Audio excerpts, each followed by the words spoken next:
scared. I'm gonna...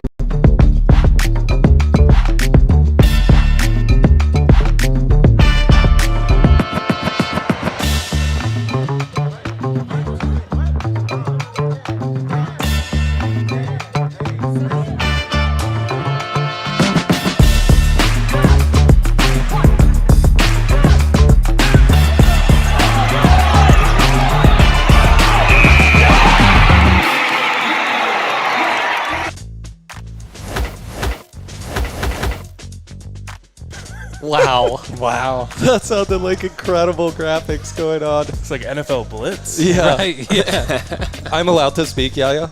Oh, yeah, nice. There we go. The draft is here. We are live from the Hangar Club. What a glorious time to be alive and be with our friends. But more importantly, this wouldn't be possible if it wasn't for our friends at the Fanatics app.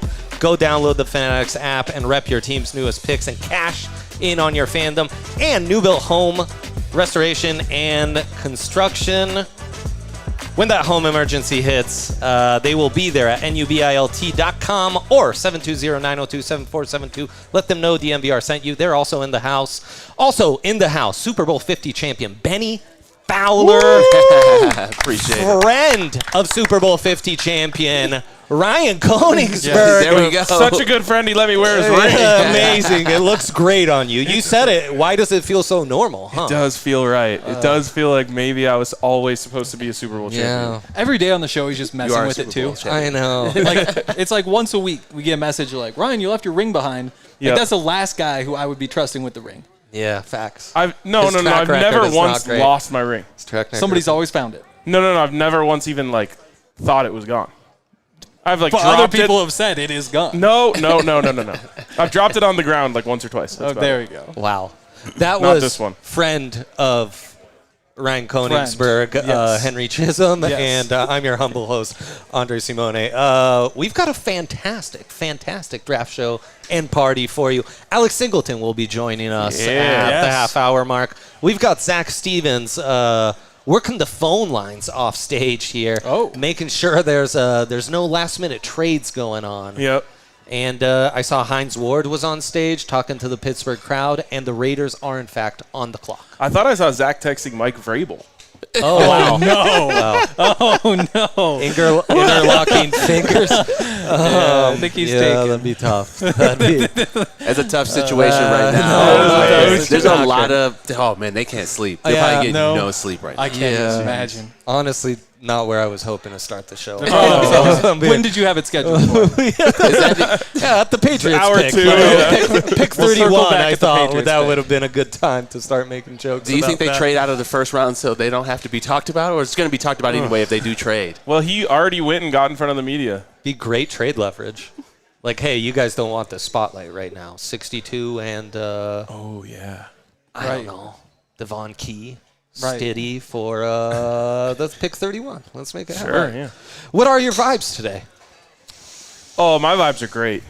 Yeah, I was just swinging the golf club over here. That always brings my vibes up I love that. 25% at That's least. what you can do at the Hangar Club. And then I just keep thinking about the fact that the Broncos have Jalen Waddle on their football team. Yeah. That feels a lot better. That's just been guiding me through this entire day. Like, Yeah, that's really true. any other situation where we didn't have a first-round pick, I don't know if we traded for a quarterback and gave him a ton of money and then he ended up sucking, just a random thing that could have maybe happened. Right. Good thing Then we've never I lived would through have that. been depressed, but no.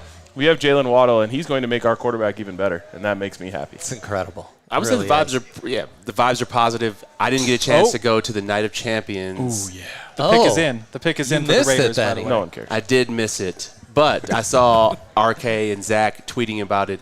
And when you think about, I did not tweet about it because I thought they would kill me if I did. well, maybe maybe did you post about it on Instagram? Afterwards, Your I guess I story. said that I was there. Yeah. So you Mandela I effect.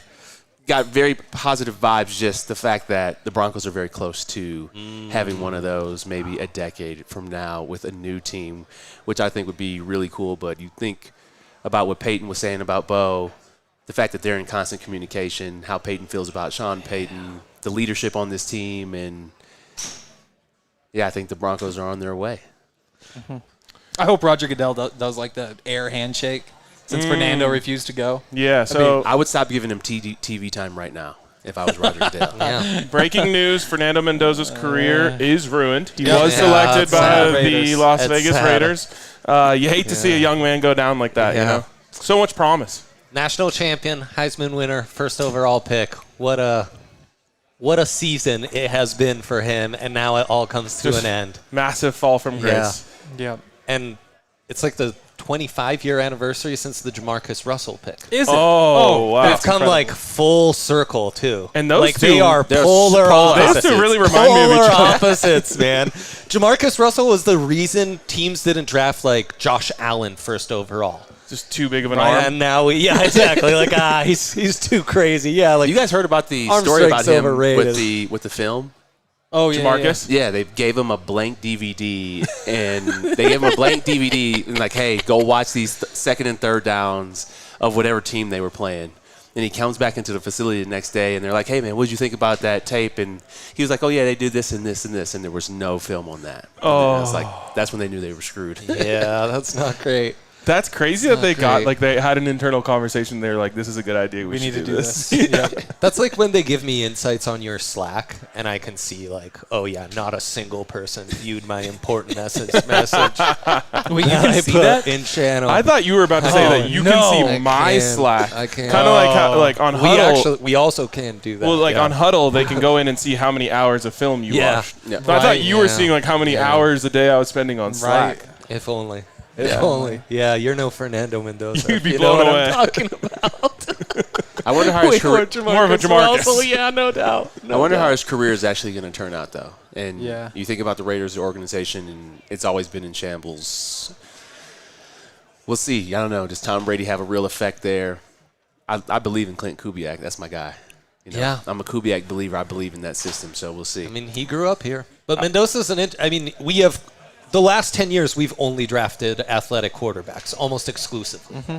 And even the less athletic ones, it's like, well, Mac Jones a little escapability. Maybe Mac Jones is a bad that was a example, bad but example. like there's very few. It's Goff, it's Haskins, and it's Mac Jones. Mm-hmm. The rest, the athleticism's kind of been a requirement. And at first we thought, oh, that's a healthy bonus to have.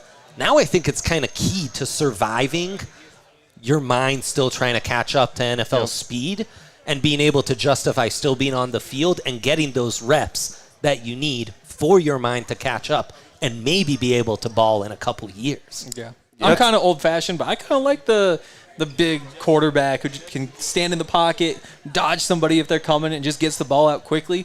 But the thing is, I just don't think they have the weapons. Like, Brock Bowers will really help, but those receivers just aren't good enough. Like the key to that whole thing working is identifying the one-on-one and knowing how to beat the one-on-one. Like, I really liked until about 5 minutes ago Fernando Mendoza in his game.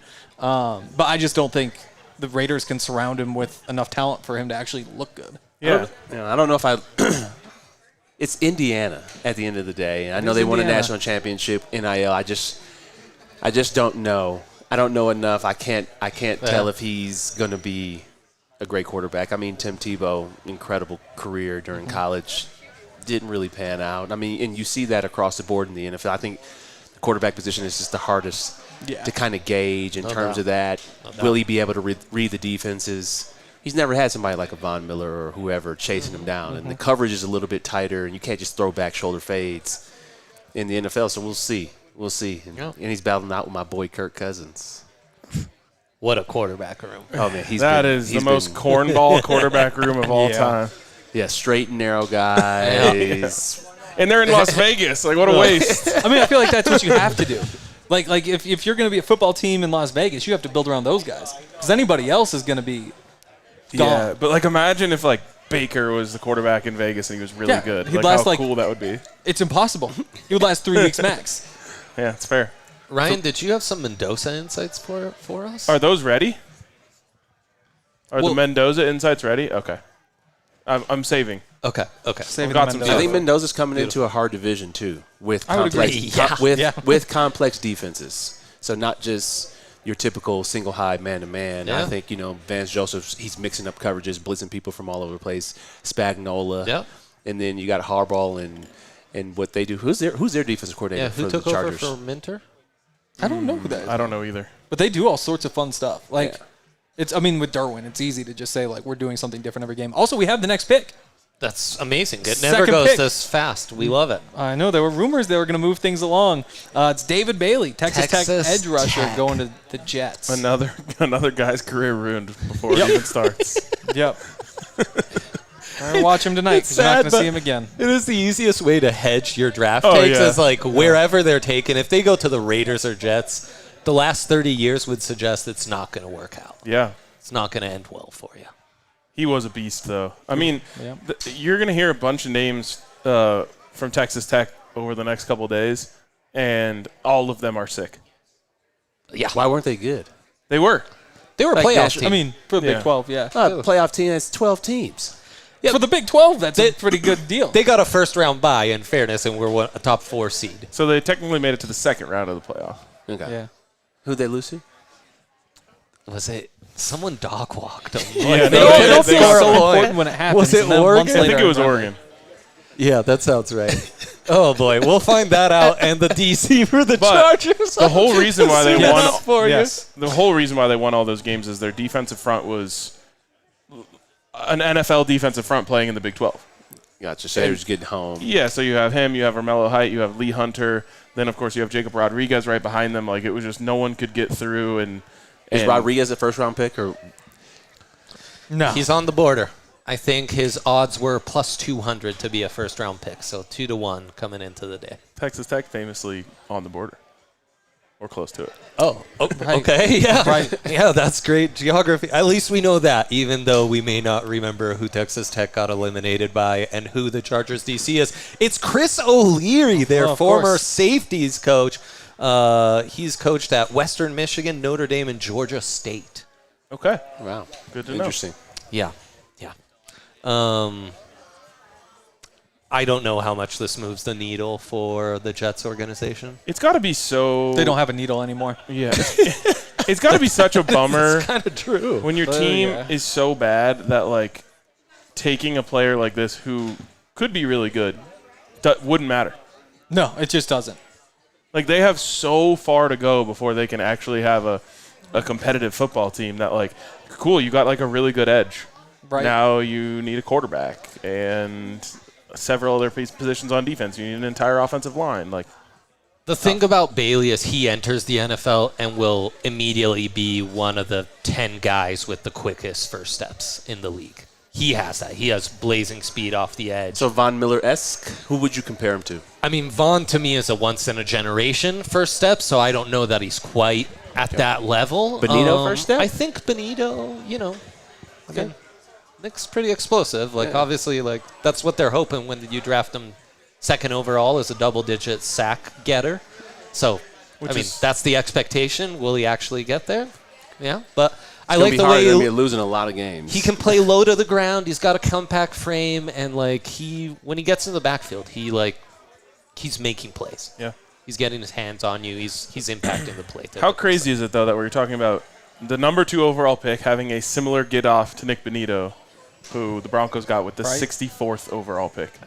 That was an amazing pick, That was a great pick. and it's worth remembering that wasn't necessarily a need, but they just took a great guy that was still around at 64, They and did. And George Payton couldn't believe it. uh-huh. Nick Benito at 64. Holy F. Did Von say anything Saw there's about kids around. potentially coming back Good job. Oh, I'm sure. last night? Oh, yeah. Yeah. Last night, can I take a second to talk about? Yep, let's talk Of about course. It was so cool. So it was the Night of Champions. It was put on by Omaha Productions, Peyton Manning. Tracy Wolfson was the moderator. And it was Vaughn, DeMarcus, Emmanuel, Peyton, TJ, Akib, and Coach Coop. And they just told old stories from that 2015 season and a couple from before. And it was just unbelievable. Like watching those guys kind of like sink in and just like remember some of those moments. And obviously there was great tribute to DT, a nice tribute to Greg Knapp too, Ronnie Hillman. And I think my favorite story that I'll share from it was from Coob.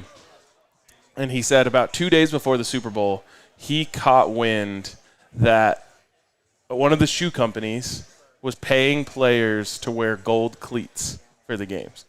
And obviously Super Bowl 50 was like the whole gold theme. Mm-hmm. And he was like, I hate this so much.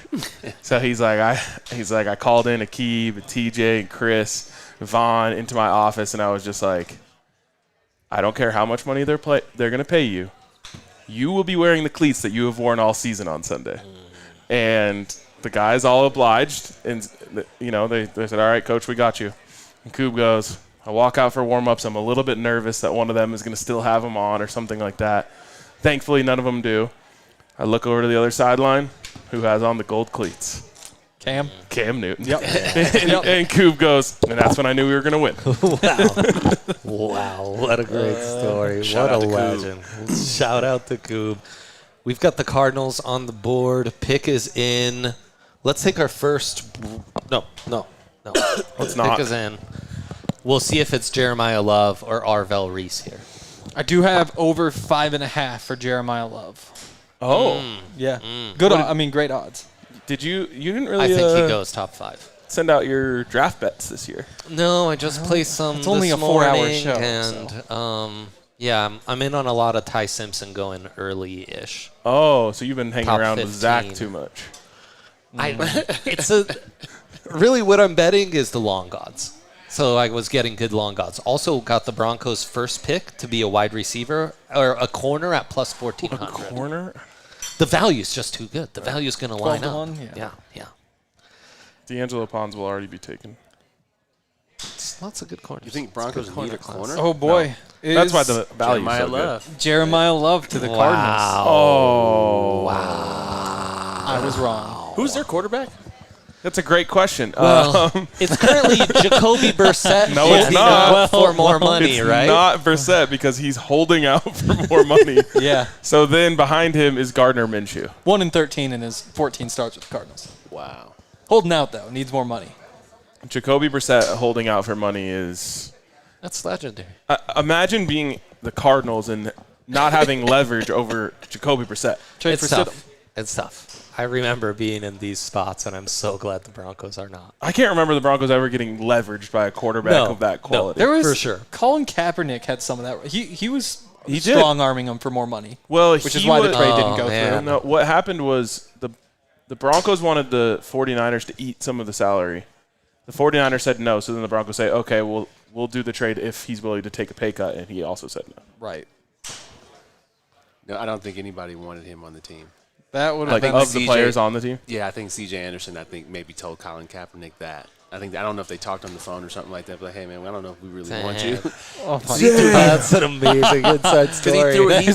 He threw a heater. Like, he he threw a missile ball, and I don't know if DT&E wanted that. I don't know that to be true, but I recall that like C.J. Anderson just kind of telling him like, That could have been like We're an good. all-time like sliding door, Oh, yeah. like societal moment. No kidding.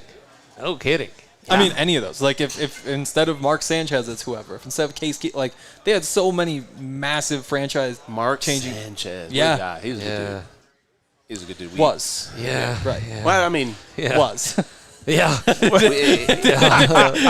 he's a good dude. We threw with him in California. And then he got like a little party bus for us to go to Dancing with the Stars. That's when Vaughn was doing Dancing with the Stars. Nice. But I watched him spike the ball on 4th down during training camp. That's right. It was supposed to be no, wasn't it? Oh, was that the case? I thought it was he was supposed to spike it, but he kneeled. He did something on 4th down Okay. that he wasn't supposed to do. Dang. And Coop was like, "Oh my God, we're screwed." And then That's crazy. like he was having a pretty good training camp. He kept getting intercepted by Lorenzo Doss. Wow! Shout out to Doss. Yes. That's crazy. Yeah, what a name. I think Doss got him like 5 times in camp. Jeez. But then I remember he was like having a great game in the preseason, and it was kind of like if he does well here, he's going to get the job. And then he just had like another like butt fumble-esque inexplicable turnover, and it was just like this guy's he might be cursed, bro. He broke his thumb during OTAs or right before OTAs. We were playing basketball at Greenwood Village Athletic Club. And he goes up to like lay the ball up, and DT blocks his shot off the backboard and pushes him into the wall. and so we had to tell the I don't think this story has ever been told we had before. to tell the training staff or he had to tell the training staff that like he tripped on a weight and a weight fell on his hand because he broke his thumb, so he couldn't throw all during OTAs. It's terrible. I have a follow-up story from that. That's one of my first times ever getting screamed at by Broncos PR. Nice. I was in a scrum, but the scrum it was like doing a scrum for the starting quarterback just on the field or the presumed starting quarterback. It gets crazy. So I was stuck all the way behind Mark Sanchez. Wow. And he's got his hands behind his back, but I can see the whatever wrap he has on his hand. And so I just took a picture of it and posted Mark Sanchez looks to be dealing with an injury on his hand, he's got this heavy wrap on it, and They didn't like that. no, they sure didn't. Sorry. That's a shame. So was he trying to hide the thumb from you guys? Yeah. Okay, yeah. It was in a brace and everything, but he was we were playing basketball. Shouldn't have been doing it, especially him. Right. Yeah. He definitely should have been playing, but yeah, DT blocked the shot off the backboard. That's the best part is that DT. Yeah. DT was hopefully And DT didn't Trevor care. Simeon Culprit. sent him a thank DT you didn't card. care either. He's like, whatever. What do you guys think of Jeremiah Love going 3rd overall for a team like the Cardinals with essentially no quarterback, as we just illustrated? I just don't care. It doesn't matter. They're another team that just they're cooked. They'll be cooked in 4 years when his contract is up and he leaves. So I played with a running back who was drafted that high, 1 pick higher than Saquon Barkley, Right. and I think it's a similar situation to that. Eli was finishing up his career. We hadn't drafted Daniel Jones, but the team and that organization just isn't ran really well. So you just feel like his talent is going to go to waste. So it sucks that you as a football fan, you want to see a player like that go to where you can watch him thrive on a decent team, but they're not going to be good. And they're not going to be good probably his whole career there. Yeah, I don't get it.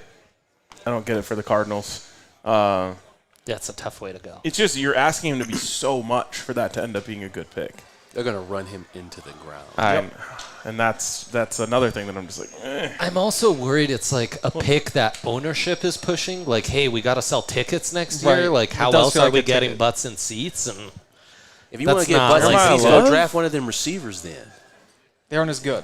You know, But still, there's better value. if you're trying to put Yeah. butts in seats, the only option would have been Ty Simpson. well, Just that's the only thing that's going to get people excited on a bad Number team. 4, Carnell Tate going to the Titans. wow, there's Yeah. your wide receiver. I Kind think of he's jumping the the best line. receiver in the. I think he's got the best hands in the draft. He's long, Mids. great at adjusting, midair and stuff. What else stood out to you about him? I just think his route running, and then all of the Ohio State receivers coming out. Yeah. They've been coached really well by Brian Hartline. I just believe in those players. Yeah, for sure. We're going to take our first break. We're going to have Alex Singleton on and Zach after this and keep the party rolling. Shout out to our friends over at Xfinity. Xfinity is the best. They make so much of what we do possible. Even when I'm away from our Xfinity studio, I wish I was back in the Xfinity studio.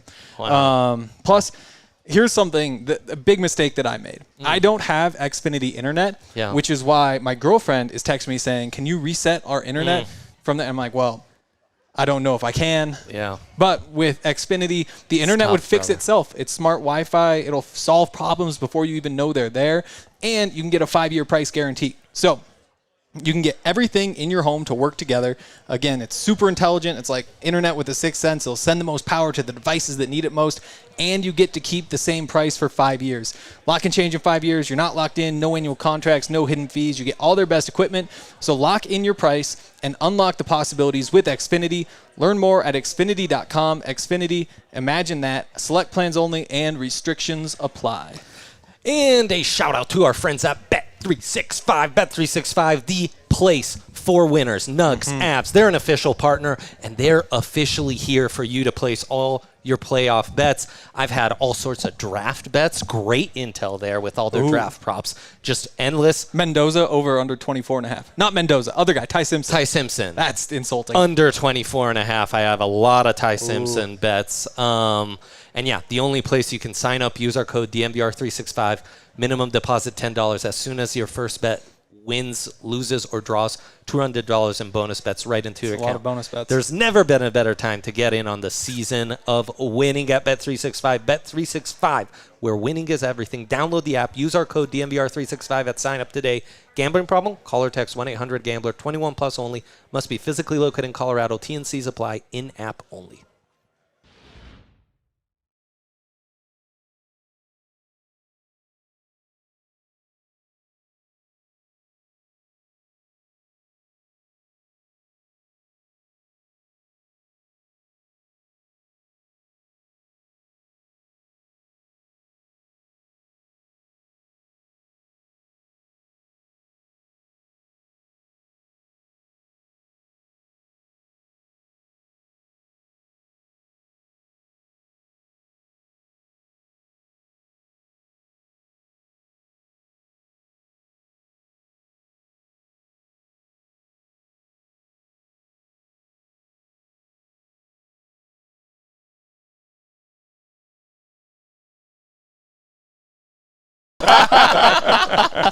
Do you pay attention to the tweets? No, I don't actually care. I think it's funny. I wish anyone could come sit in a meeting or do anything. Like, a guy wouldn't be on the field if they weren't good. I think 100%. everybody kind of knows that at this point, or you would think people would know that. Like, this game is so intricate.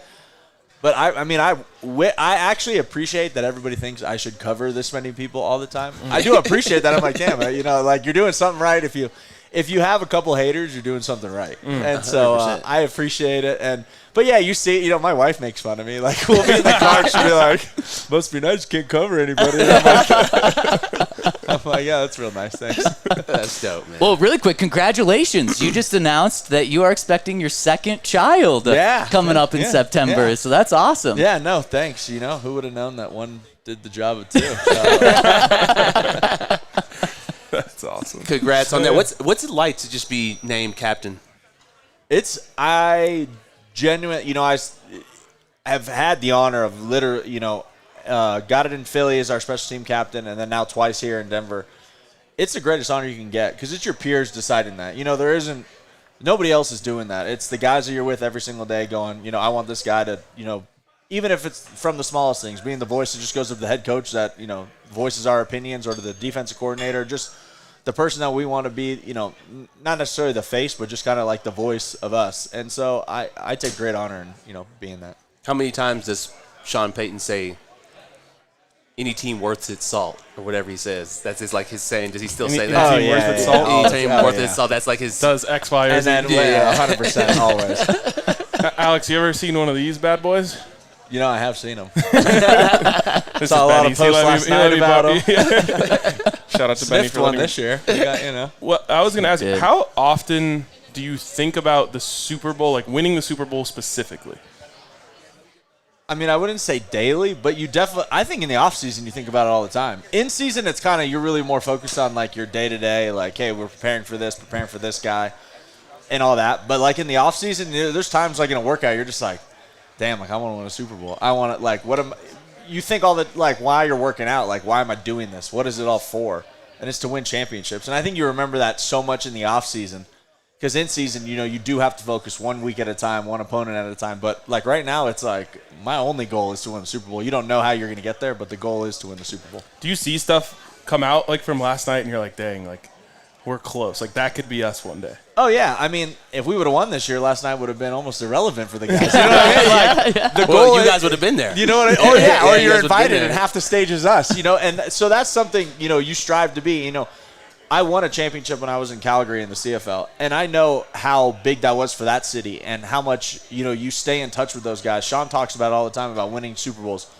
You walk together for the rest of your lives, and it is different. Like, you can win, I think, 5 AFC championships in a row, but if you don't win a Super Bowl in any of those 5 years, you're ask the close Bills. with those guys the rest of your life, but that's not forever. And there's guys that, role players on teams that are there for a year or two, but you're part of a Super Bowl team forever. Like those, you're close with those dudes forever for the rest of your life. I was a role player. And you're close forever. Forever. And you deserve it. And that's it. That's what it is. It's, 53 guys coming together for, 7 months being the greatest at that time of all time. You know what I mean? And you get to be that forever. Last night, Peyton Manning said that going to the AFC Championship game and losing, which he did a couple of times, and going to Super Bowl and losing, and obviously you guys did that, getting your heart ripped out is way more motivating than going 7-10 and winning your last game of the season and going out on a quote-unquote high note because you won your last game. Do you feel like getting your heart ripped out, I mean, especially the way you guys did, obviously losing Bo right before the game, is extra motivating? Yeah, because I think, I mean, there's a month or two where you're like, man, like, kind of like, fuck football. Like, you're pissed. Yeah. Like, this shit sucked. Like, it hurts. Yeah, you spend so much time preparing, you know, getting there. Like I said, you start thinking about it week to week. Once we earned that bye week as the 1 seed, it was like, we're going to win the Super Bowl. Yeah. Like, what we just did to be able to get here, and now it's 2 games, and you're in Santa Clara. Like, it was like, it's there. You can see it. You can touch it. You can do all that. And then when we beat Buffalo, it was like, hey, we beat the better team. Yep. Now let's, like, just go take care of business. And then all of a sudden you find out Bo's ankle's broken. We got to do this, you know. And now it kind of goes away. It slips away a week later. But, yeah, I mean, it is more motivating now. You know, I see VJ in the building when I go in. And he, like, is so fired up, so excited. And you can feel it now. You know, the first few weeks, the first few days is like, everyone's just kind of like, this doesn't happen all the time. How are we going to get back here? And now it's the building, like, there's, like, such a buzz where it's like, we're going back there. Like, if, like, we want the schedule to come out so we could just, you know, see the path. Like, you know how much easier to know the stops on the way to get there. And so it's a good place to be because, man, I've been here when it was not the plan. So it's really exciting to be a part of it right now. Take us into the AFC Championship week and just what that week was like for you leading up. Obviously, Bo's out. But I felt like that was the hardest week. Now, we won the game and we went to the Super Bowl, but the Super Bowl was a lot of fun. It's a couple weeks leading up to it, but I felt like when we played the Patriots, that week was so intense. What was that like for you? Yeah, it was, you know, and I think defensively we took a lot of the, you know, burden on the team. We were like, we're going to make sure that these guys can't do anything to give Jarrett and the offense every opportunity they could. And so we really, that whole week that's all it was. It was like, let's just give them the ball every possession we can. Let's not give up a first down. Like, we know this offense. We've seen it. We've studied it. And then once the game started, that's all it became. It was like, oh, we can do this. Like, let's just give them all these opportunities. And it was, and I agree, but I think our week was really the Buffalo week. That felt like the world was on your shoulders, you know, being the 1 seed. A lot of people saying we didn't earn it. A lot of people thought our schedule, you know, all that stuff. And so to really get that Buffalo game kind of out of the way, beat the team that, you know, the year before beat us 28-7, or I think it was worse than that in the playoffs. Yeah, 31-7? Yeah, to be able to beat them and do that. And that was kind of our, you know, to kind of get the monkey off your back. And so it was kind of, man, like, that's like if we were really that close. Let me ask you about one play, because I don't know if I've asked a player that was on the field about the interception on Josh Allen at the end of the game where, you know, the Bills freaked out, thought it wasn't an interception. What was going through your mind in that? Was there any doubt that it was a pick? Did you think it was caught? No, if you watch it, J-Mac gets up celebrating, and Brandon Cooks lays on the ground like he was defeated. I thought it was a catch, but I played receivers. But any receiver knows if he catches the ball, what do you do when you catch it? You get up and celebrate. You've seen that so many times where a guy gets it over, not if you gets have a it changed, shoulder. and that's what I mean. I was hoping he had. And if you're out cold, you can't catch it. No, J-Mac celebrated too. Like, he was too smooth with the celebration to not have it be called a pick. Yeah. That was crazy. Just being in the stands, like, it just, like, felt like there was, like, a pile of dust. And then all of a sudden, like, J-Mac just has the ball. And, like, everyone was silent for a second. And it just, like, erupted. Oh, yeah, because I was on a blitz. And I just turned around. And I was like, oh, there. And then I just see J-Mac running. I'm like, oh, my God, did he catch that? Like, this dude, I mean, he's the freakiest player. Like, the stuff he does on a weekly basis is crazy. And so to just, like, see him make that play was obviously just special for him. But, like, just overall, I mean, the stadium, like you were saying, it was kind of like quiet, but then you just see him like running around. It was like, and he runs right at the ref too, and the ref's just like, oh, I guess it's their ball. Oh yeah, no, he celebrated the exact way to say, I caught this ball, not that guy. Yeah. And so that's why I think it went the way it did. Yeah, there's no doubt in his mind. No. Speaking of, you know, craziest players, and you said J-Mac is, you know, one of the freakiest players that you've seen. All right, now on the other side of like who you've gone against since you've been in the league, of people who are just incredible that you've played against? Who are those guys? Oh, there's so many. My guys I played with in Philly before, like the Lane Johnsons, Jordan Malatas, Jason Kelsey. Like Lane Johnson is he is they're a freak of freaks. nature. No, him and Jordan. Like I was there when before Jordan got paid, all that stuff. I mean, the dude's 6'8", 6'9" with a six-pack at 380. Yeah. Like I'm talking, like they're telling him to cut weight to 360, and like he's getting like veins in his thing. You're like, you're not a normal human being. I mean, Jason Peters from that team too back then. But then, when I first got in the league, being in the locker room with, Bobby Wagner, Bruce Irvin, KJ Wright, Cliff Averill, like those guys, the Legion of Boom, like that defense, that was my first stop in the league, was being in that locker room. Seeing those guys, Marshawn Lynch, a young Russell Wilson, those guys, like that team was so special and good, and just walking in there and being like, oh, you guys have been to back-to-back Super Bowls for a reason. You could just see it every day. That was the stuff that I still like a little kid over. We're having those memories being like, was I like, you almost feel like you weren't even part of the team. You were just like a Make-A-Wish kid, like getting to be in the building like, hey man, this is really cool. I had breakfast this morning too. Well, it's really funny because last night at that event, Aqib said during Payton's Super Bowl speech the night before the Super Bowl, he was starstruck. He was like, wait, I'm the night before Super Bowl, and Peyton Manning is telling me this speech right now. Does that happen to you now, or now that you're in the league, you're just like, yeah? Well, sadly, I think I'm the old guy on the team giving the speech. And, I mean, that almost makes it weird, like where I am looking around. Like, Alex Singleton is up there giving a speech right now. Dude, no, these guys they're like, when it's your birthday and they're like, coach will read it and he's like, oh, he's turning 24 this year. And everyone's like, damn, whatever. It feels really good when they're like, and Alex is 32 today. And half the guys are like, do you know what dinosaurs are, dude? I'm like, yeah, dude, not that crazy. What do you remember from the draft process this weekend and stuff from your time then? Yeah, not having a phone call. Yeah. Me too, bro. It's the only way to do it. I didn't have a phone call either. Yeah, all of us were undrafted. It was, I would say it's a pretty shitty experience. Like you sit at home and the day, so like this morning, the Thursday before round one, like 4 teams called my agent and were like, hey, we're thinking of taking them, late this weekend. We're going to see how it goes. And you kind of get excited. You're like, oh, cool. Like on Saturday, someone's going to call my name. So, you're telling everybody, like, I'm going to get drafted, on Saturday. Can't wait. Tune in. And so my girlfriend at the time was at my parents' house, and my parents were there. And then I kind of was just like, I don't really want, like, anyone. Like, I didn't want to have a party where my friends are there all day, and we're just, like, watching rounds 4, 5, 6, and 7. And you're just like, all right, well, here we go. So me and my girlfriend at the time sat in my room in the back. Like my dad was doing the yard work with it on because I was like, you don't know what's going to happen. Trying to pass time. Yeah, you're just trying to pass time because when the 4th round goes, okay, your phone hasn't, like, nothing's happened. 5th happened, nothing's happening. 6th, nothing's happening. And, everyone kind of once in a while like, hey, anything going on? What's going on? And you're like, no. You're asking your agent. He's like, nope, getting nothing on my end, buddy. Like, and it's like, no, like, just tell me something. Like, and then the 7th round comes and teams will start calling. They're like, hey, we want to sign you undrafted. And it's like, yeah, but you're calling. Like, are you supposed to draft me?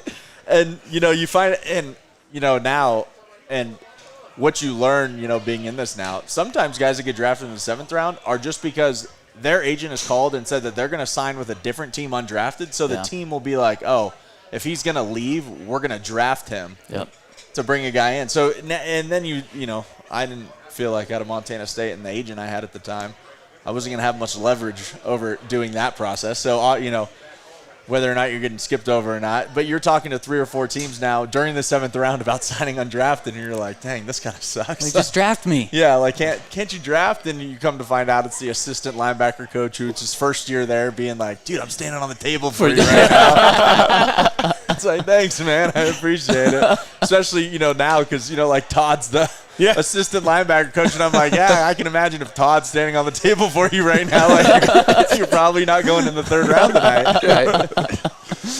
So what do you think about Mendoza going up against him twice a year now? It's exciting, isn't it? Nothing Getting like to face a rookie? Yeah, we did well last year, week 1 when we did that. That's very true. No. What, 9 points? Man, I mean, I'm excited for him. That's cool for him. If we see him this year, We'll see out I there. don't think he won't. I don't think you guys will. I think maybe one game. And I think, honestly, that's better for his development. For sure. You know what I mean? Like, we need to stop playing quarterbacks early for no reason. Like, some teams Unless draft you're guys Bo to Nix. do that, and we drafted the guy to do that. Yeah. You know, but they have gone a route where they're going to say, hey, we want to develop this guy. So let's see if I think it's more detriment to him now if you play Kirk Cousins for 6 weeks and then at week 7 when they're 1-5 go, hey, buddy, it's your turn. And it's like, it's so like, what? Yeah. You just told me I was going to have a whole year to develop, and now you're changing my whole mindset on this game? But the fans are freaking out. You know? Oh, yeah. They're 100%. like, and that's, so hopefully, I mean, it would be better if they came out day one and said, like, hey, we're going to develop this guy for a whole year. Kirk Cousins is our quarterback for 2026. But they don't do it. They won't do it. No. Hopefully he gets to develop, makes the league a better league. But if we get to see him, it'll be exciting, and we'll treat a rookie how we should treat a rookie. Yes. Is there an ad playing right now? there was. Yeah, that was Okay, Alex, I Giving it to your mom. I have a question for you because you just gave a great perspective, and obviously you being undrafted and the career you've carved out for yourself, and you're going to be staying in Denver. What do you think about life after football now? GM, I mean, the perspective that you just gave is obviously you're surveying the whole landscape. You understand the league. How do you think about life after football? You know, I've started to think about it. It's kind of a sad part. Like I said, you know, when you get older, you have to start thinking about other things. I always wanted to coach. You know, I think coaching would be awesome. I've loved, you know, helping the younger guys in my rooms, you know, as, you know, even as a young player, just, you know, being with the guy next to me, being like, hey, you know, I see it this way. How do you see it? Trying to learn how people see the game and why they see it that way. And so I think that's the direction I would like to go right now is coaching, but, you know, we'll see. We'll see when that time comes. Do you really want those hours? You know, I will say NFL coaching, though, is a lot better hours than college coaching. Oh, yeah. College coaching is a 24/7 job. Yeah. Those guys, they're playing like Xbox with recruits to bring them in, to make them feel good. Like these NIL stuff, it's like you got to make these kids feel like worshipped. Yeah. At least in the NFL, you bring a guy in, it's like, what's he going to do? Yeah. Yeah. Like you're there. Right. So I Right. only got to coach you Yep. when we're in the building, and Right. you got to be a pro. So, and you know, hopefully I can, you know, I'll just be at Jerry Creek High. Shout out to Dave Logan. You know what I mean? Yeah. Dave, you've been working on your golf game. I mean, if that's what we want to call it. That seemed like a post-career preparation, you know? No, like yeah. LeBron. I'm probably not better than LeBron. I'm a terrible golfer. Golfing is really fun. However, it takes 5 hours of your afternoon. Yeah. And it doesn't, like if you're and I'm going to be generous to myself, 95 to 105 golfer, you know, like I'm not you know, that's a lot of swings in a day. Like it is an exhausting sport sometimes. So it is definitely my post-career activity. I'm going to start taking lessons then. I don't want to take them now. So Where you playing? All over. You know where a great spot is, but maybe I actually shouldn't say it because I don't know if people know where I play. Fossil Trace. A big fan of Fossil Trace. Like to go down to Bear Dance. Bear Dance is nice. Nice track. Yeah, those are. I'll shout out my 2 public courses. Alex, final one for you. You mentioned Todd. Do you have a behind-the-scenes story from Todd from this past year? Dude, no, Todd's in a cubicle. There's nowhere in here that even looks like where Todd works. I mean, Todd, you guys would be proud of Todd. He's working hard, dude. He comes out of the dungeon every once in a while, like you know what like Lord of the Rings. They come out from the like. I'll be like, Todd, what's up, dude? He's like, oh, you know, just 5 weeks ahead of us right now, just grinding tape.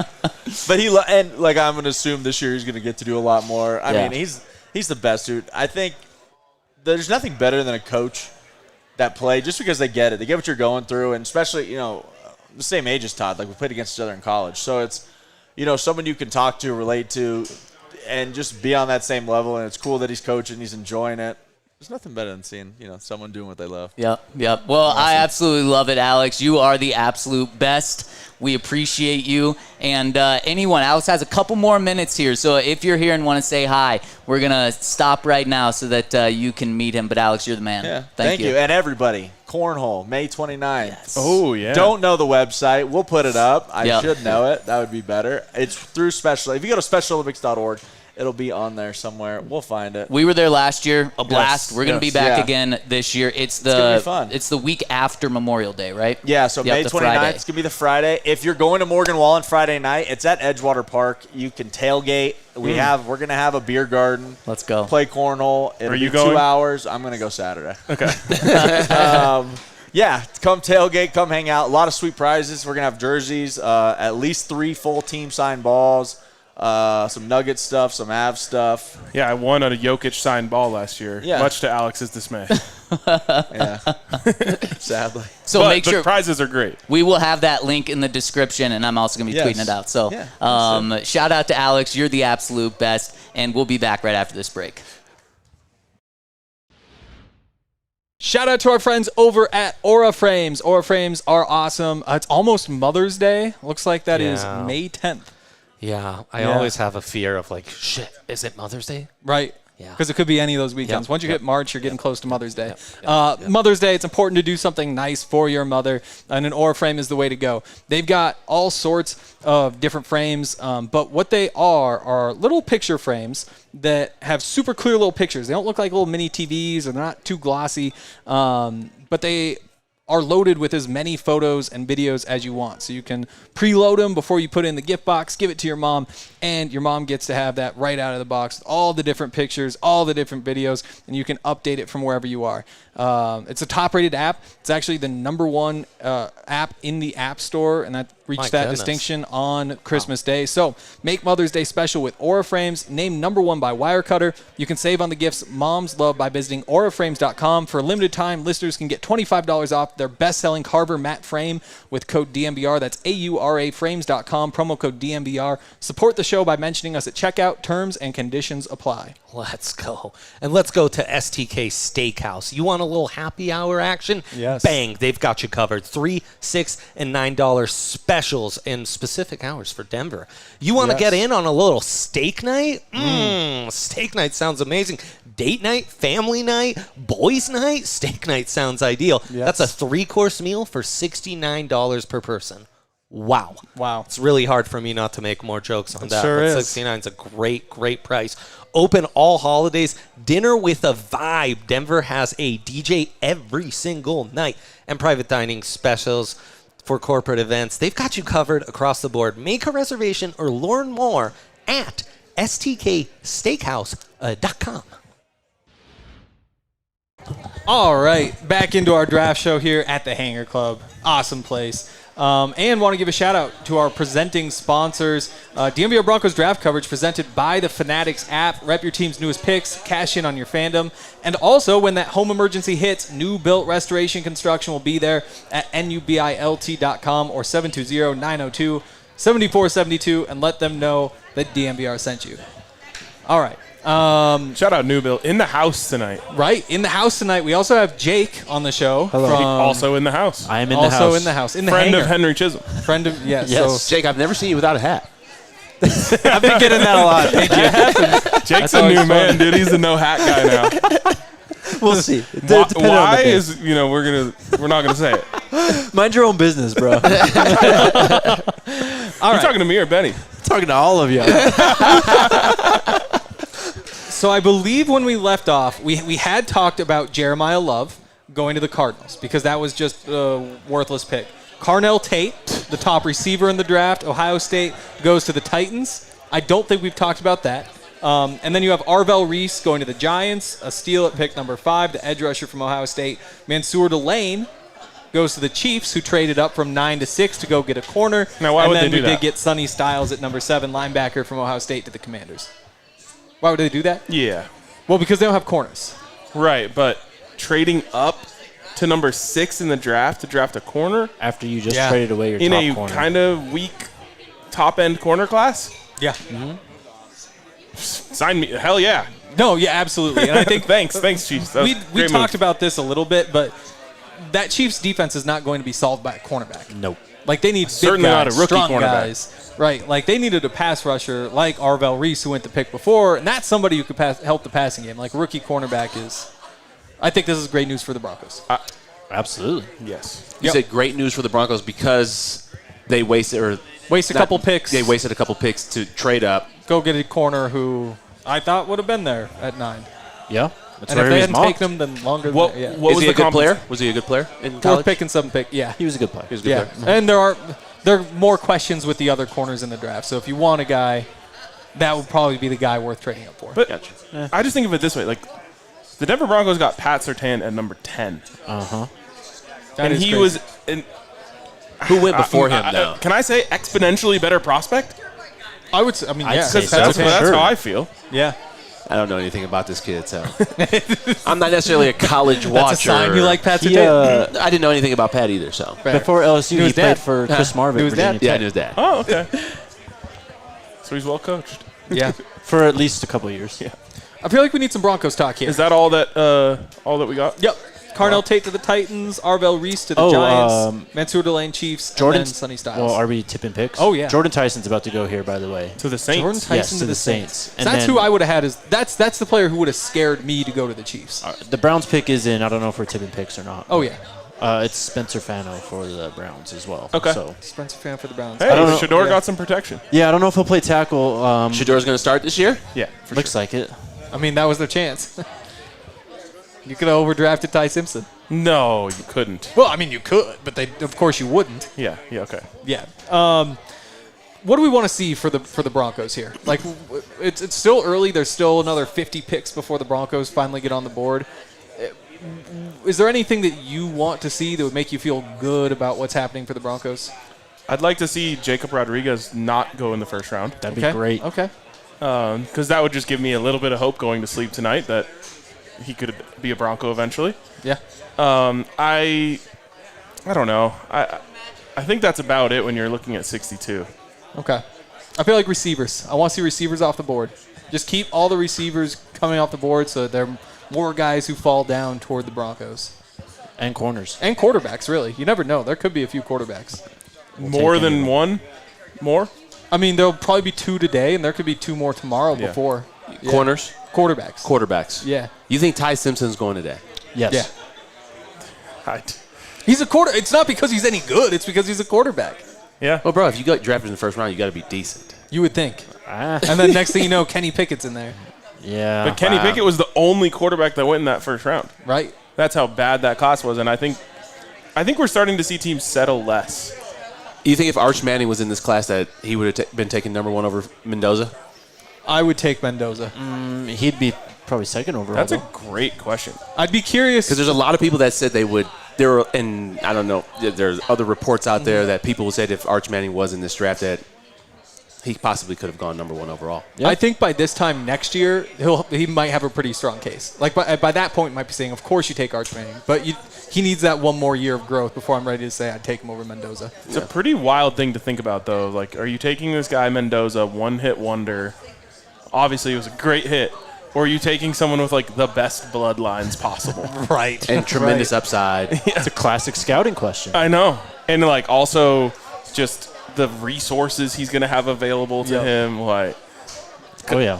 Could you cheer for his success if he got taken by the Raiders? no. Absolutely not. No. Just like I'm not cheering for Clint Kubiak. He should have to change his name.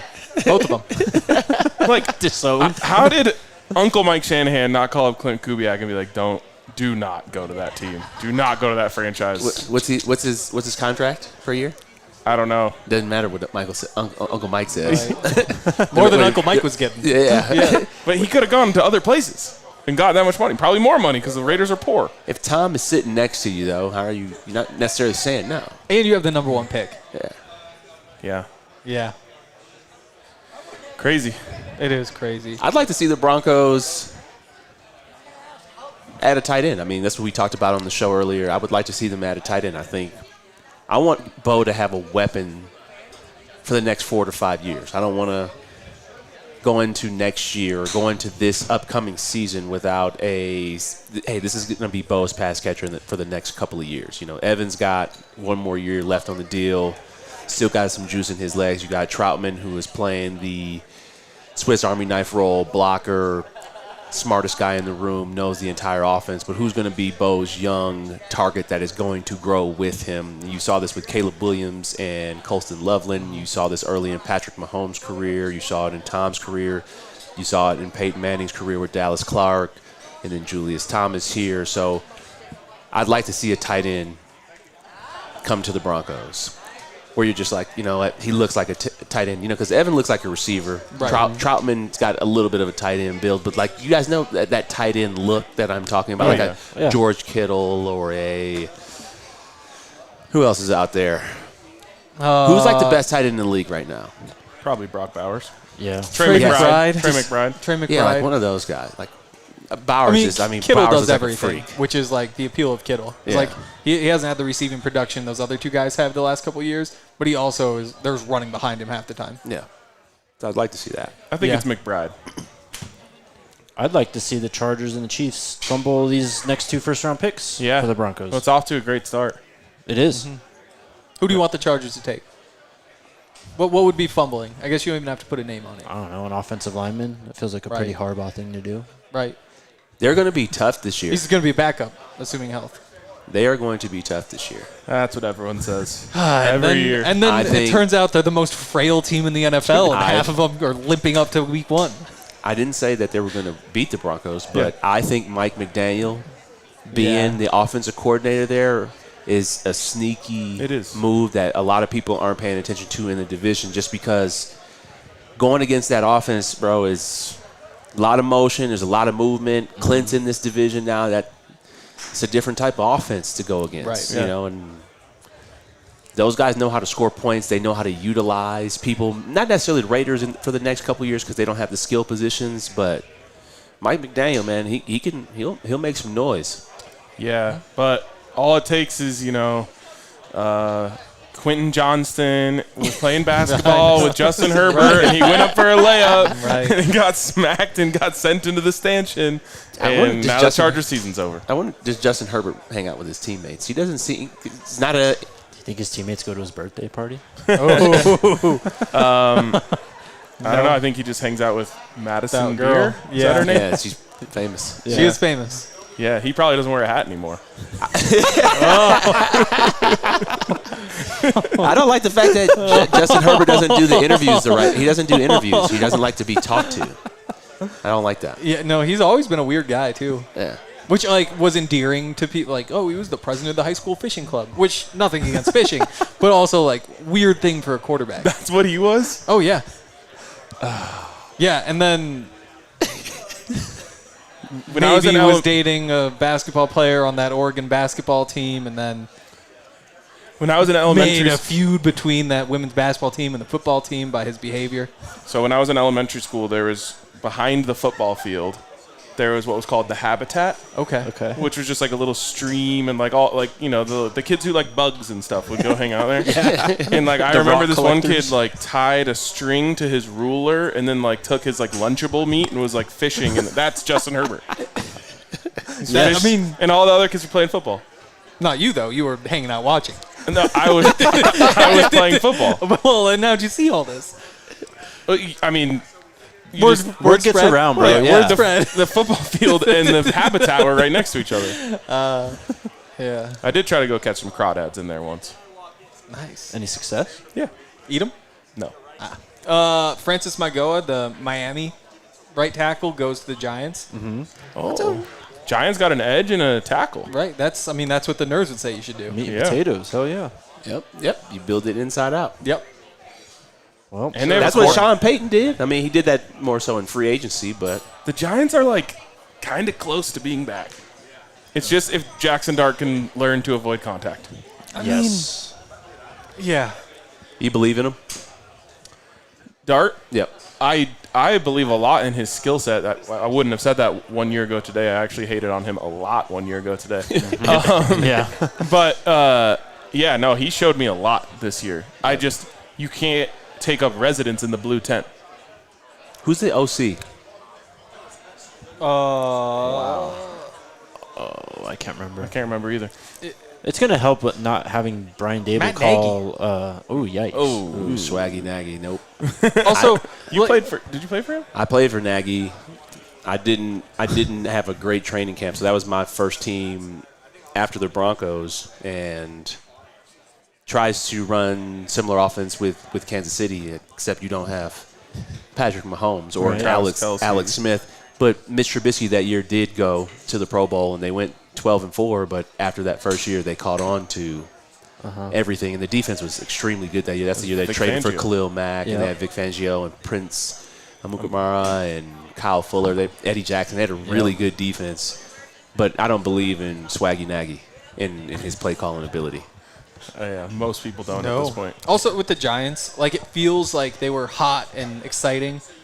They had like a 4-week stretch where they were really exciting, and they only won 2 of those games and finished 4-13. Yeah, we like ended their season.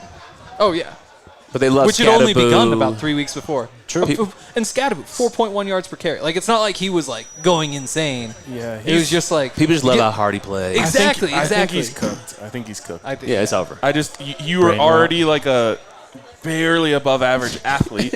You were just like a sick football player, and now you have to go and come back from that injury, and you're going to be slightly less athletic. Right. That's hard for me to imagine. Yeah. Cowboys trade up to get Caleb Downs. Caleb Downs? Yeah. Wow. That's a Cowboys-y pick. It really is. That's fun, though. I mean, I think Caleb Downs is probably the best football player in the draft. Definitely. Yeah, he's up there. He's up there. How about Bill Clinton going to Jerry Jones' press conference yesterday? It was one of those where you have to put yourself in the because like a couple of Arkansas guys, right? But like, imagine you're just going there, you're just covering the pre-draft press conference, and you're just talking. And next thing, there's a former president who walks in, because that's just what the weird things that the Cowboys do. I feel like people that cover the Cowboys probably didn't even bat an eye. They're like, "Yep, right. This is covering the Cowboys." Right. Yeah. Here's Bill again.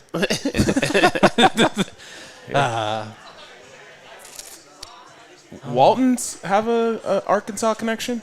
Walmart. Well, an Arkansas company. Okay. Yeah. So, yeah, Arkansas. Bentonville. Right. Right. Yep. You read the book? I have not. Oh, that surprises me. Yeah. I asked Carrie about it and how they think about, like, next-gen education and passing on the values of their family. But it starts from the top down. I got to read it. Have you read it? No. I should read it. Benny, we've talked to you about this a little bit in the past, but it was interesting hearing Alex's perspective going undrafted. What do you remember from this weekend? I would say similar to Alex. I knew I wasn't going in the first 4 rounds. My agent was pretty clear, like, hey, rounds 5 through 7, more so 6 to 7. So it was just, cool to see Darqueze Dennard, who I played with that year, get drafted in the first round by the Cincinnati Bengals. And I thought I definitely had a chance to get drafted, but the receiver class was so loaded. You had Odell, Allen Robinson, Cody Latimer, Dree Archer, Sammy Watkins, Bruce Ellington.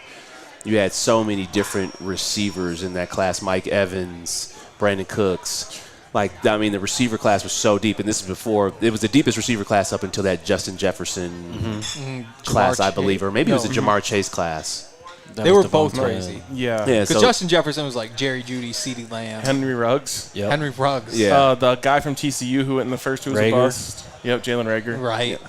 So the receiver class was so deep in terms of the talent that was there. So knew I wasn't going to. And then, round 6 to 7 started coming around, and agents calling me, and teams are like, hey, we were thinking about taking you here. And then as it got to the 7th round, it's like, hey, we're looking for you to be a preferred free agent. Draft ends, and you want your name to be called. You want to see your name at the bottom of the ticker. That's your dream as a little kid. It's like, I'm about to get drafted. And, just sitting there with my dad, and shout out to my dad for this moment right here, because after the draft ends, my agent's calling about 15 teams that want me to be a preferred free agent. Lions are offering me the most money, and then the Broncos.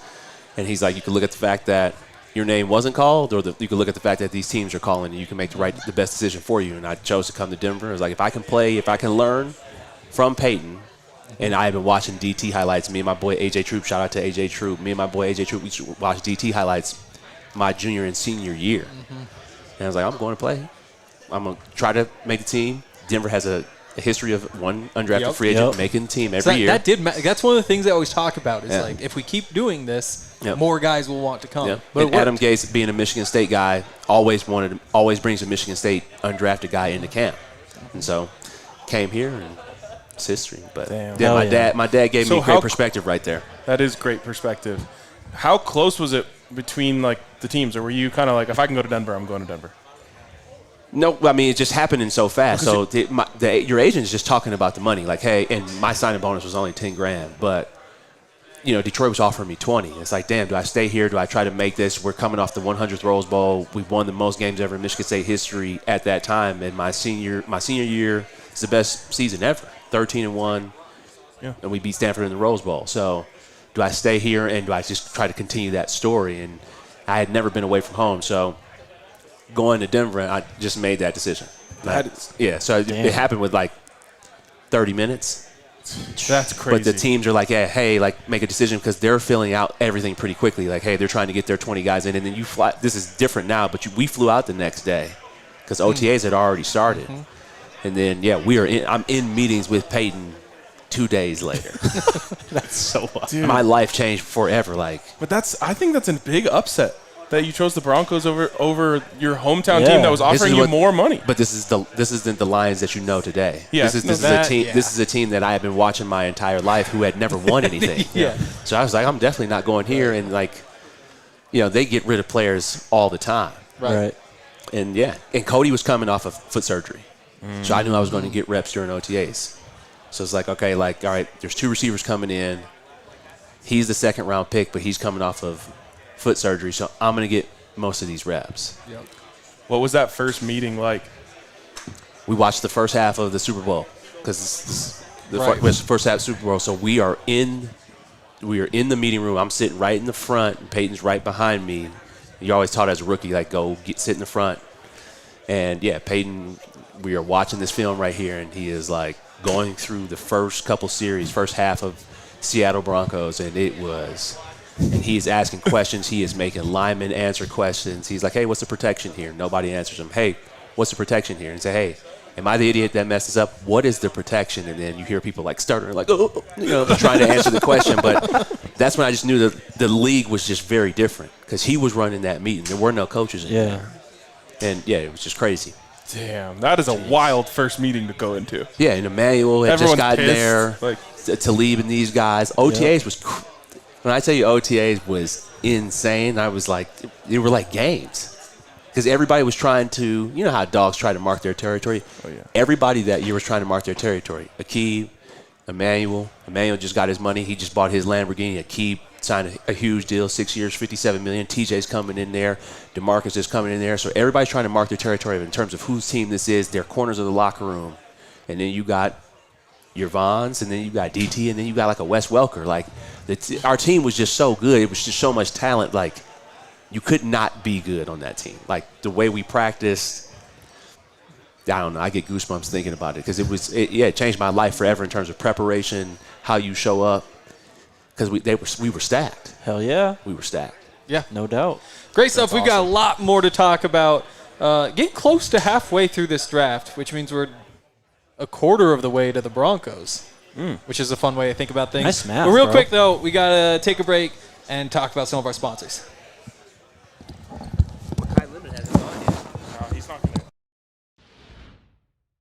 Shout out to our friends over at New Built Restoration Construction. They're actually right over there. They are. Which is pretty cool. We love the New Built guys. They're big supporters of us. They love Listeners the show. from the BSN days. From the almost. BSN Incredible. days. That's a long time ago. Real homies. And that means obviously big Denver sports fans, and we love supporting the sports community. We love supporting New Built Restoration Construction. So whatever you're going through, fire damage, water damage, mold removal, if you need repair services for commercial projects or whatever it may be, they have licensed general contractors who can help you with any project, big or small. They're available 24/7, and they truly care about being there for their customers. They have over 600 reviews that prove that that is true. They'll also work with your insurance for you to make it a lot easier to get reimbursed so that you don't get stuck with the whole cost. Again, they support us. We love to support them. When that home emergency hits, New Built Restoration Construction will be there at nubilt.com or 720-902-7472 and let them know that DNVR sent you.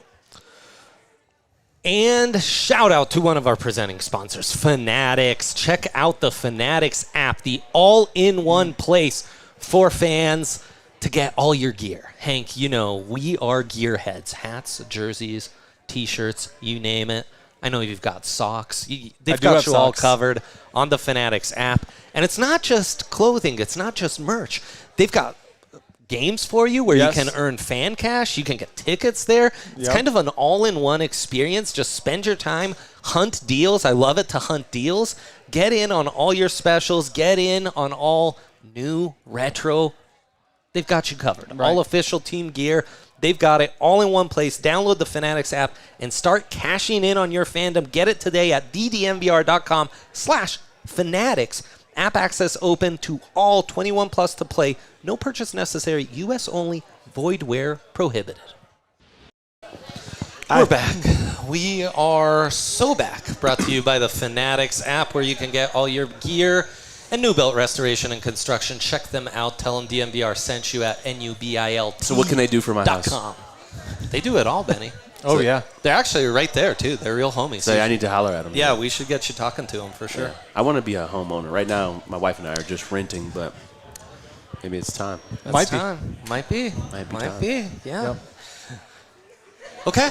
Lots going on. Wow. Dre, Lots has happened. What's your draft day experience, Dre?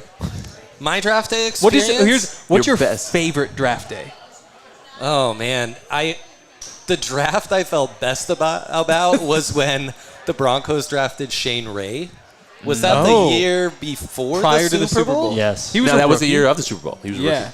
He was like top 5 on my big board, and I just thought like the Broncos stole this elite pass rusher. Didn't care they had a Chiefs tattoo? No, Didn't you make know your scouting me, report? I just Did he watched fall? the tape. Why did he fall back?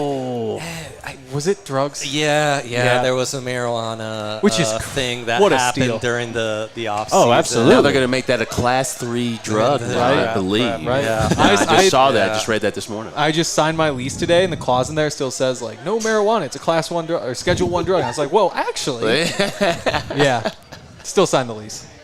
Nice. Good for you. Good for you, because you are abiding by those rules, of course. Okay, everyone. You're not a pot smoker. No. Oh, boy. Yeah, catch me up. What have I missed? Well, Caleb Downs to the Cowboys? Yes. And Caden Proctor just went 12th overall, huh? Yes, and I think Ty Simpson might be going here. Caden Proctor is not a Dolphin. So, He is not a Dolphin in any way. Right. Well, it's different Dolphins. It sure is. This is not going to He's work. for them. definitely not a Mike McDaniel Dolphin, because 370-pounders couldn't keep up with the pace of that offense. Miami does not play physical football, and Miami never will play physical football. So getting the 370-pound You don't think that could ever change? Nope, not once. It's Miami. They did back in the it's not. day, right? The undefeated team? I heard maybe 1972. maybe 25 Oh, years too before I young was for born. that? I've heard rumors. I can't speak to it. Yeah. So, and actually, the Cowboys and Dolphins swapped picks. They swapped the 11th and 12th. Wow. And Jake thinks that this is going It to be is. Ty Simpson It at is. 13 for the Rams, It is. which means I got Bet365. No way. Come on. Make a plus 600 bet on Ty Let's Simpson go. to go to the Rams. So you love that Nice. value. That's a good Jake, why do you think he's going? Love that value. Because it's been Oh, you tweeted said, out. oh, you Well, said he is going. Jordan it's Schultz, happening, yeah. Yeah. So I always thought the Rams don't get to draft here very often. Uh-huh. And you draft him because A, you believe in McVay being able to develop this kid. Yep. B, you've got at least a year of Stafford to where he can sit on the bench and be brought on slowly. And then, if you believe in the arm talent, you believe in the traits. Oh, I do. He had a stretch in November where it was like, oh, this guy's QB1. Yes. And then by the time he got benched in the national semifinal against Indiana, I'm saying this guy needs to go back to school. Like, you can't draft him. I mean, he got So his the ass fact that whooped. he's going 13th overall the talent is there. kinda crazy. The talent is there. talent's there. Okay. But he's only a one-year starter. And the history of one-year college starters working out in the NFL is like nothing.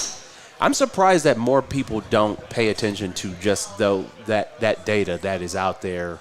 I think Parcells talked about it. He wanted Parcells rules, you had to yeah. have 26 starts, right? Yep. He wanted you to have 26 starts. I don't understand why teams don't just pay attention to that. So recent quarterbacks. Who are some recent quarterbacks who've been drafted and panned out? Panned out? Well, either I would just say one-year wonders that panned out. No, just he's quarterbacks who got Let's say drafted, panned Patrick out. Mahomes or Josh Allen. Yep. Bo Nix. How did Nix. those three fit with those rules? They had many starts. They had many starts. They had like starts. over Okay. 30. Bo cleared like all the Parcells rules, I think. Yeah, I have Who him else? right here. Caleb Williams. Caleb He Williams would've. had 34 starts. Parcells rules is 30. 30 starts. Drake McDaniels May would've. only had 26. Jaden Daniels had 55 college starts. Bo had 61. Penix had 47. That's not working out, though. That one No, isn't. it has No. not. J.J. McCarthy What about- had 29, What so was right Lamar on the cusp. Jackson? Lamar had at least 2 seasons, right? Yes. So that Yep. should be He'd be close if He'd not. be very close. in the high 20s at least. Burrow. Yeah. He was a Burrow one-year only- guy. Well, no. Remember, the first year at LSU is Oh, kind that's of right, pedestrian, yes. but he does start Actually, 2 yes. full seasons. Trevor Lawrence. Yep. He He played started 3 a year years. and a Yeah. half, something like that. Yeah, almost. He was starting as a true freshman. Fields had a lot of starts, right? Didn't he have 2 starts at 2 Ohio years? State. starting Ohio at State Ohio quarterbacks State? don't work But out, he was though. bad. Yeah, that's that's the true. difference of the Yeah, rules. they just Well, don't and then work there's Anthony Richardson had like 5 starts. Yep. Trubisky had 1 season. Dwayne Haskins had 1 Lance. season. Lance had 1 season. Mac Jones had 1 season. Lance only had 1 season? He only had like 6 starts, bro. And then they had COVID, yeah, and then then he didn't COVID. play. He had, Yeah. And Yeah. FCS, he only played that one game in the COVID year. Yeah. Yes, you did. And Anthony Richardson had like half a season. Yeah. Yeah. But if you, I mean, the only anomaly right there, and I would only be a sucker for this just for a guy like Anthony Richardson. If like you watch, if you go to the workout and you're like, 1,000%. what? 1,000%. They said that in Detroit when the Pistons passed on Carmelo Anthony and they took Darko Milicic. Yeah. But if you ask Rasheed Wallace and Ben Wallace, who went to Darko Milicic's workout, you're like, bro, he didn't miss a shot for 90 minutes. Right. And he's 7 And feet. he was going to get top 5 overall. So I feel like if you go to watch Anthony Richardson work out, you're like, dude, I can make this work. I was at I the can make it work. Wyoming Pro Day for Josh Allen, and it was like that. It wasn't Like you left there and you were like, I just watched an alien. Like, what was that? Like their little indoor gym barely had enough room for him to like complete the moon balls he was It Shout out was to so Ben. effortless. It was insane. Ben DiNucci, shout out to Ben DiNucci. We were at the NFL's broadcast boot camp a couple weeks ago, and he said he was in Buffalo with Josh Allen for training camp, and he was watching him warm up and just throw. And he asked the quarterback coach, he was like, "Is this an everyday thing?" He's like, "Oh yeah, every day." Like he's just one of those guys. Some of them are just different, bro. Guys are naturals, just flamethrowers. That's crazy that Ty Simpson though went 13th overall. Yeah, I mean, I kind of like the fit. I mean, if he's going to go anywhere, why not go to Sean McVay? Like that Dream situation. makes me feel 100% better about him than I did this morning, I think. 100%. Ty Sean McVay's gonna Simpson's- turn him into a dog. Yeah. Yeah. Oh, yeah. If I'm Ty Simpson's camp, we are doing cartwheels right now. 1,000%. We're popping bottles for 2 days straight. Like, Yeah. Oh. this is a blessing. L.A., McVay, like, Completely wow. justifies the decision to actually come out and all that stuff, too, this year. 100%. Potentially hoping Stafford even comes back another year. Sure. If he Like gets two years if on he the gets bench? 2 years with Stafford, he Yep. could become a player. Yep. And then you only need 2 years or 1 year of playing well, and you get paid Yeah. because you're eligible at that point. Yeah. And that's essentially what's worked out for the Packers, right? Right. Like, that worked out with Aaron Rodgers. So, that worked I out believe with- in McVay as just, I mean, his understanding of How could you offense and then not? his quarterback and, like, what he did for Baker, what he did, even with Jared Goff. Like, I mean, he took Jared yeah. Goff to the Super Bowl. Oh, yeah. Here's a question. So we talked about like Ty Simpson needs to go to school. He's essentially just going to quarterbacks. school, exactly. right. Graduate school. So Grad school, yeah. if this was like soccer and you could loan players, Yeah. if you're the Rams and you could just say, hey, go back to Bama for a year and we get you a year from now, you don't like that nearly as much as having him in the building, right? No, of Even course with all not. that experience? Yeah. College doesn't help you that much. Huh. Like, college is college.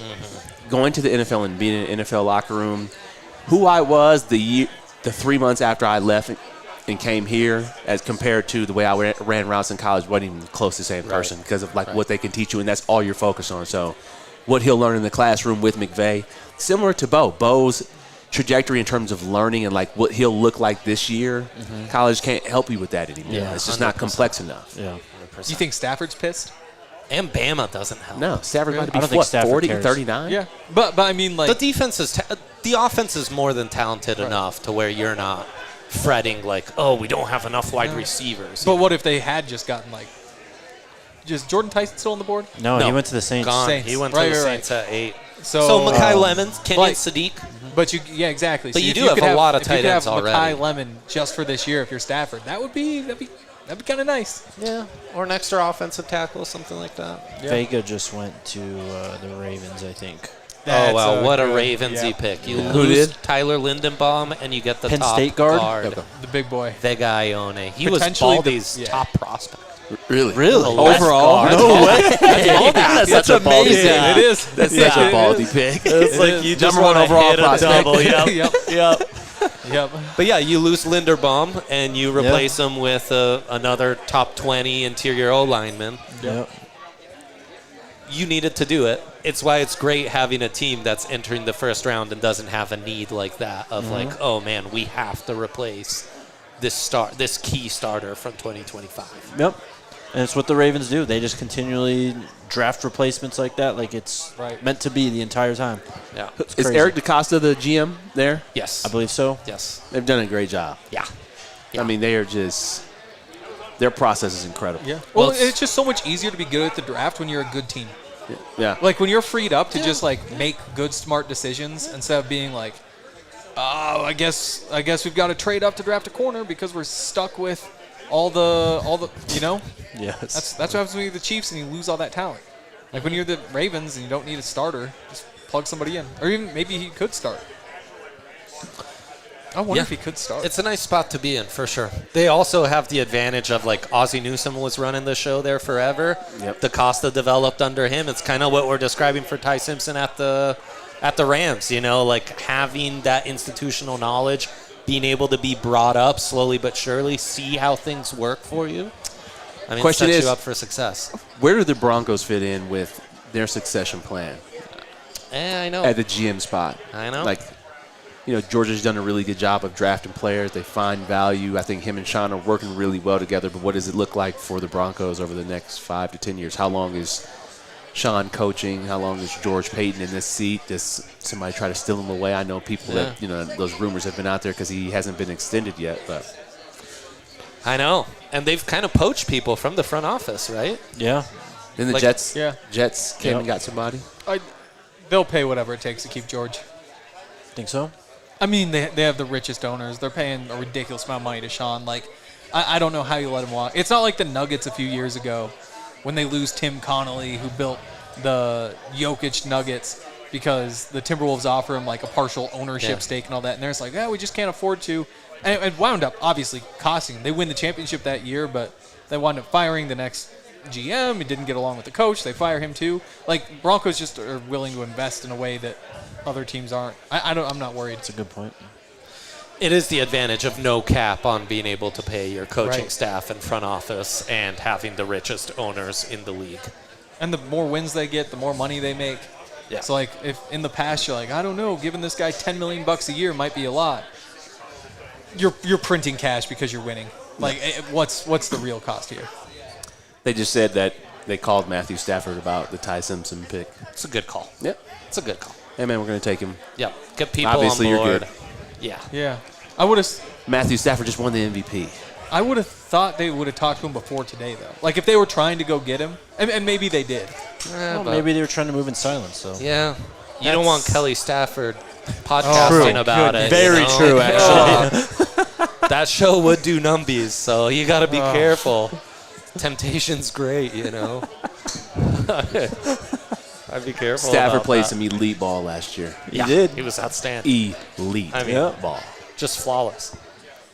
I don't know if it was a third or fourth down during that Chicago playoff game where he threw a comeback to the field and he threw a no-look, and I was like, that's the best throw I've ever seen.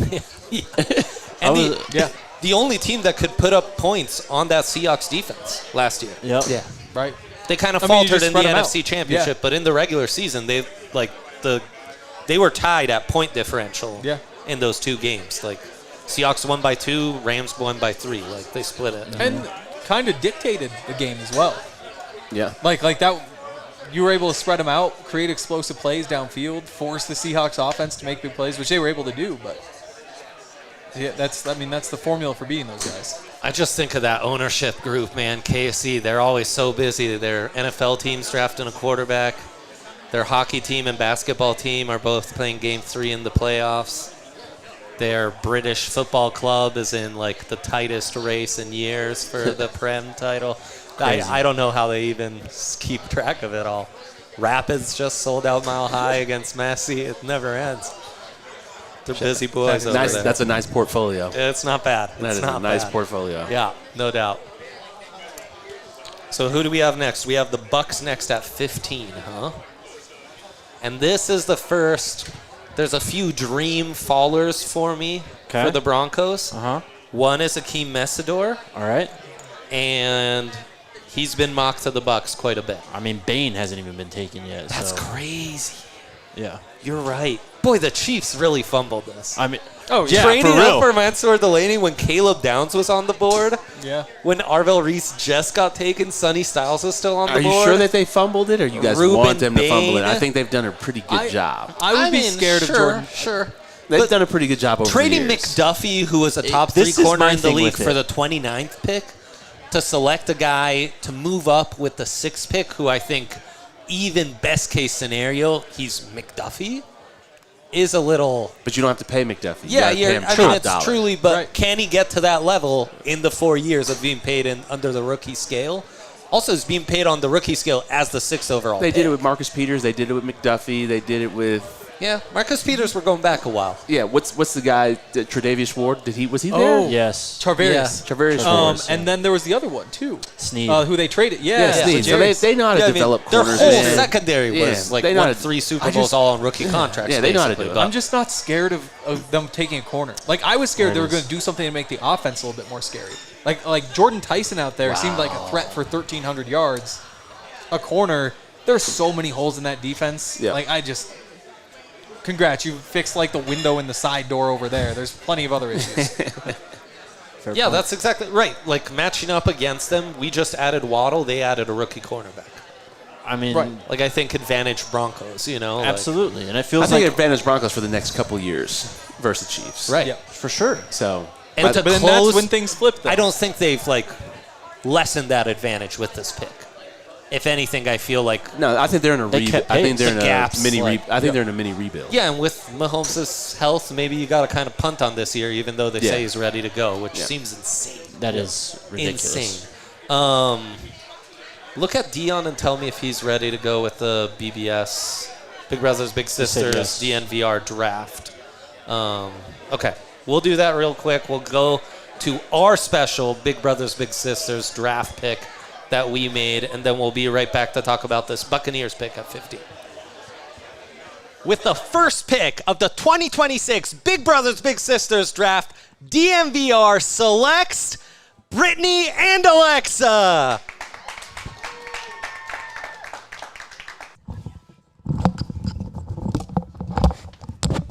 Amazing. Congratulations, you guys. Thank you. We're excited to be here. What's it feel like to be drafted? I mean, astonishing. Did you just see that? We were just That was totally incredible. Yeah, Absolutely. first pick. Historic pick. It's the first time we've ever done this, Alexa. Alexa, what are you most excited about as that draft hat is all over her beautiful hair to 1 do second. with your new big Brittany? It's amazing, and I really like being drafted with Brittany, my amazing big. I don't know. It's just We're here to have a amazing. good time, right? Yes. Yes. This is how it is when you're drafted. You're lost for words, and I love it. Very good, Alexa. Brittany, what brought you to the Big Brothers Big Sisters program? Why were you so interested in mentoring? I mean, fantastic question. I actually got involved with Big Brothers Big Sisters through work, and through that avenue, I was able to learn more about the program, and I mean, more a little bit closer to heart. I actually lost my brother, and so I don't have a sibling anymore. So with that in mind, I was like, I want to continue to impact and mentor and support and you know, be a part of someone's life as they grow up. So that was an easy decision to make after I had realized what Big Brothers Big Sisters does. Yeah. And, you know, like about a year later, it took, you know, all the processes and procedures they go through to find that right perfect match. And, here we are. Amazing. The team's so lucky to have you guys. What an amazing story, Brittany. Our condolences to you, and so glad that you could take that and turn it into something so positive for our community. Support the youth in our community. Join Big Brothers Big Sisters. Look at the QR code. Look at ways in which you can become a mentor and support the youth in our community. And more importantly, throughout the show, you can donate to Big Brothers Big Sisters throughout the entire draft coverage. We're so happy to be able to do that. Thanks so much, you guys. We're back. That was awesome. Hell yeah. Yes. Back in the Hangar Club. It's getting lit. They added lights on us, so that's a literal term. I'm not trying to be hip and modern. Right. We are still presented by the Fanatics app and New Built Restoration and Construction. But you are hip and modern. Oh, well, thank you. That means a lot from you, Benny. Okay, you coming? Yeah. Ruben Bain. Yeah. The man with the shortest arms of any defensive lineman drafted in the history of the NFL in the first round. Just much. went to the Tampa Bay Buccaneers. This is a family event, so I won't call them the way I like to call them. We'll save that for day 2 and 3. Proud of you. Right. It's Buccaneers with an F, though, so Yeah, you everyone guys can yeah. fill that in. It's fun. Buccaneers? We assumed. Yeah, Funkafears. It's a fun name to say. They get Ruben Bain. Short arms, longer wingspan, though. Wider Yes. chest. So, thoughts? How do we think that matters? Arm length versus wingspan. I leave it to you. Somebody actually did a think piece today. Nice, that's awesome. I didn't read it because I was busy, No. but Thinking's You're bad the for only you. one I of us who would have read it. Yeah. right, that's right. You guys Yeah. don't read anymore. That Right, is I'm- great. I've gone post-literate. They got famously. TikTok it, cut the whole thing up. Point is, I actually true. read a history Great book idea. today. Oh, my God. It was Wow. a history of a golf course, but Broncos? Oh, okay. Nice. Okay. Point is, Hank will allow it. arm length for defensive linemen doesn't matter. Whoa. Again, didn't read the thing. I don't even know that was the headline, but it was a part of the tweet. I believe it. Huh? I know. It's basically a TikTok. Someone who wrote thousands of words about it has got to be true. What Right. about wingspan? Shoot, didn't say anything in the tweet. Oh, Yeah. Man, because he does have a bigger wingspan. Maybe we'll have Henry do that next wow. draft cycle. Those old Knicks were going crazy in the crowd there. I know. Patrick yeah. Ewing. Got to be careful. Yeah. Don't want to get hurt. Yeah. Um, That's fair. Fair point. Wow, what a magical night, Ryan. This is actually really great. Yeah, I agree. The visual, this looks cool too. I agree. yeah. I agree. It's a cool space. It's a cool crowd. Yeah. Cool Oh, guests. great setup. But yeah, people over there were asking me, how do you guys get these guests? Just be cool, bro. And I was like, Andre knows everyone. It's crazy. I wish. Could you imagine? That'd be incredible. They call him the phone book. The phone book. You know, this week's been weird for me. Everyone's referring to me as Andre again. That's right. Yeah. What's happened? As Did I opposed just do to that? Yeah, Dre? Oh, I'm you just sorry. like. I've been Dre for 10 years, and now we've reverted back to Andre. 10 I don't years. like this Maybe at all. you're. Yeah, honestly, 20 since Yeah, moving to the okay, good, States. yeah. Yeah, you're right. That didn't start with you guys. You've just become so good as a general manager that you wow. deserve a full name. I don't like this at all. I don't like this at all. It's like no one says Tommy about Tom Brady. Oh, I'd call Right. him Tommy. I don't think so. I keep trying to soft launch calling Benny Ben. Do we abbreviate Benny into Ben? That just doesn't fit. Yeah. No. Ben Fowler III sounds like a PGA Tour player. Totally different Dang. vibe. Yeah. Is it not? There's Ricky Fowler. Yeah, there is Ricky Fowler. There Based is on Ricky Fowler. Wikipedia, Benny actually doesn't have a middle name. Benny. Well, Fowler is the middle name. Right. Third the is the last is name. the third. Yeah. We'll have to see whether the rumors are true. Kenyon Sadiq's going to be a Jet. Oh, that poor guy. That's really bad. Yeah. Man. I was just talking about how many holes they have on their team. They drafted a gadget tight end. Right? Yeah. Yes. Yeah. You don't even fill a hole. You fill like a part of a hole. So, real quick update. I have to update some of my draft opinions. based on what teams they went to. Sure. Starting with Ty Simpson. Unfortunately, he will be good now. Okay, love it. Yeah, what a perfect situation. Yeah, huh? and great for him. I'm happy for it. That happy Ty for the Simpson kid. camp is going nuts. Oh, I mean, this is going to be the best day of all time. I would have been screaming, "We're going to LA" for the last 20 minutes. There's a real world where he was a Jet, and Or now a he plays Cardinal. for the Los Angeles Rams. Or a Cardinal. Yeah. Oh. Could you imagine being a Cardinal? Hell By no. the way, though, horrible pick by the Rams at the same time. Oh, yeah, let's I agree. unpack I that. agree. I What do want you- a plus 600 They're in a Super Bowl window. draft prop, so I can't. So you'd rather them take like another wide receiver? Yes. Just anything that helps you win week 1. If Mekhi Lemon is And your also third week receiver 20. this year, you have a better chance of winning a Super Bowl. do you want to Yes. do your Mekhi Lemon bit now? Sean McVay would never draft Mekhi Lemon because he's too small and he doesn't block. Right, Okay. right. I mean, he's they a love the slot nifty only. little slot guys. Exactly. But they bounce those guys outside. Fair enough. Yeah. Exactly.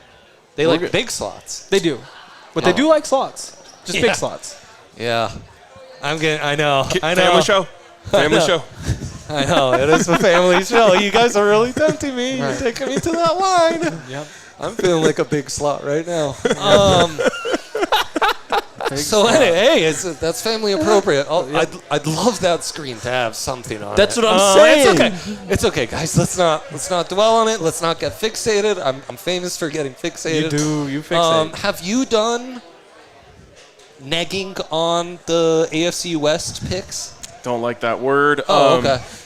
The other terms I have, had were it just- not family appropriate. So It's not prepared in the way that I was hoping for. God, We have multiple opportunities coming up still, though. Oh, that's great. Yeah, That's great. We might after I take when I'm off for the next time. Yeah. You're I'm leaving again? gonna work with Yaya to see if we can do this the right way. Can you guys believe that Kenyon Sadiq is still available? He's not. He's literally not. We just talked about it. That's a trick what do you- question, in fact. Trick question. Got you.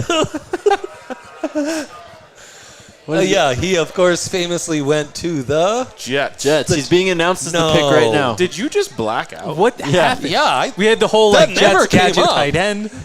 I They literally have a said whole- we just talked about how the Jets are so bad, and was they just I on drafted set it. for that? Yeah. Wow. Yeah. Really? These drafts are Yeah, so much Keeps- fun when the Broncos Keeps have a pick. passed me by. I mean, Is the look, thought that I'm having? Because remember last year there were 20. I'm having a blast. I'm having a blast too. But imagine the stakes if we were counting down right now. I'd be having more of a blast if I had a drink. Wait, so I could use a drink as well. I've got drink tickets for you guys. Unless there's And a it's like, why would you just be holding on to this? right. I've been busy doing other stuff. 2 hours in. So you. the Jets moved up to make this pick, or they? No, this was the Omar Cooper. This was the pick they were supposed to Yes. select Omar Cooper at. This is but the they one. selected Kenyon Sadiq. Which, Yes. Same position. Nightmare scenario for him. Right, another big slot. I believe the Vikings now on the clock. Are the Nuggets on the clock? Yeah. They're going to be here in a second. Okay. the I'd Lions imagine up there after. selected Blake Miller. Oh. Wow. That's a good pick That's for a them. Clemson Player right I know a tackle. lot See, about. next He time was in Fran's 200s. Oh, no. Yeah. Fran was not a fan of Blakey Millie. Well, he's probably their starting right tackle Well, now. I He think is, they. for Wait, are we Sheezy. talking about the Lions? yes. I think Yeah. they just panicked. I think they were going to take Sadiq. And when he went before them, because they were probably like, there's no way the Jets draft a gadget tight Right. end. That's our job. right. This does make sense with the Penny Sewell noise, though, that he's switching sides. Yeah. Yeah. He is switching Actually- sides. Yeah. Could Blake Miller play left? He's kind of lean, isn't he? Come He talk played to me, Yaya. exclusively right tackle at Clemson. Maybe not then. Yeah. Yeah. Wow, and Monroe Freeling was still around. I know. Right. That's Yeah. a surprise. He's dropping a little bit. so he's I'm a being replaced. younger kid Okay. who's had a lot of career starts at Clemson, tested well. But yeah, I think the tape sometimes leaves you wanting more, a little more. I mean, that's the story of every Clemson player, I think, available in this draft, is it not? Yeah, I think that's right. Someone who doesn't leave us wanting more is now regular DNVR guest from Big Brothers Big Sisters, Javon Carter, I appreciate that. It's who good to be here. the DNVR Nuggets crew had a ball with your name being Javon Carter, because famously that's a West Virginia guard from They did. yesteryear. Yeah. And it's really funny. You know, my wife watched the segment. When I got home, she was like, were they taking shots at you? She didn't understand because she doesn't watch basketball. Yeah, so. it's a pretty deep cut, Javon Yeah, Carter. so- Yeah, not for everyone. Yeah, you got to have some elite ball knowledge to get that one. That doubt. is a different Javon Carter, though. Yeah, it is a different one. Just to be clear. Could you imagine? Could you imagine? That'd be crazy. But no, Javon, not only have you been a big, you work for Big Brothers Big Sisters now, but I've been impressed by your versatility as a Denver sports fan. Oh, yeah, man. And probably Broncos first and foremost. Let's go. As it should be. Let's go. Yeah, you know, born and raised here in Denver, I rep everything Denver as far as sports go. Whether I watch that sport or not, I'm rooting for the home team every time. That's Big Brothers Big Sisters right here. Every They're time. they're Denverites through and through. So who would you like for the Broncos to pick here? Honestly, I couldn't tell you a name. I would like a little more depth at the tight end position. If we could get another receiving tight end out there for Bo to have another target, that would be great. And then just another offensive weapon. We got some weapons now. They're starting to get seasoned. And so if we can get some young blood in there that Bo will have for the next couple of years, that would be beautiful. Let's go. Sounds like a Chris Bell guy. Yeah. Let's go. A big wide out for That's us. my guy, yeah. Yeah, we're all just excited about Jalen Waddle coming to the Broncos goodness, and adding that speed and versatility to the receiving core. A true number one, something we haven't had in ages. In a long time, yeah, that was a really exciting pickup for all of us. I know I was at home when I read the news about it. I got super excited. Again, my wife, who doesn't watch sports, is like, why are you jumping around the house? What's going on here? So I'm trying to explain it to her, and she's like, oh, like, yeah. I'm like, you're not giving me the excitement that I need right now. She'll realize this in the fall. In the season, She will realize what when happened. I'm not That's right. mad about the game. Then Yeah, exactly. she'll understand what's going on. Something's different about you. Yeah. Yeah, and how many wide receivers have we had drafted thus far? Lemon's still on the board. Lemon's still on the board. So it's Tate, Tyson, and that's it? Tate Tyson, that's it. Unless, Wow. yeah, City. Wow. And Kenyon Sadiq, so 3 pass catchers, 1 running back.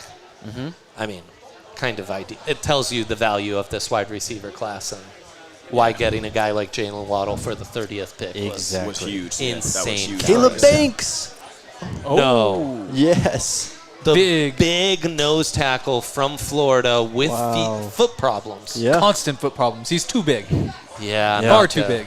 Not We thought sad. Broncos might take him at 62. He played in, 6 games this year?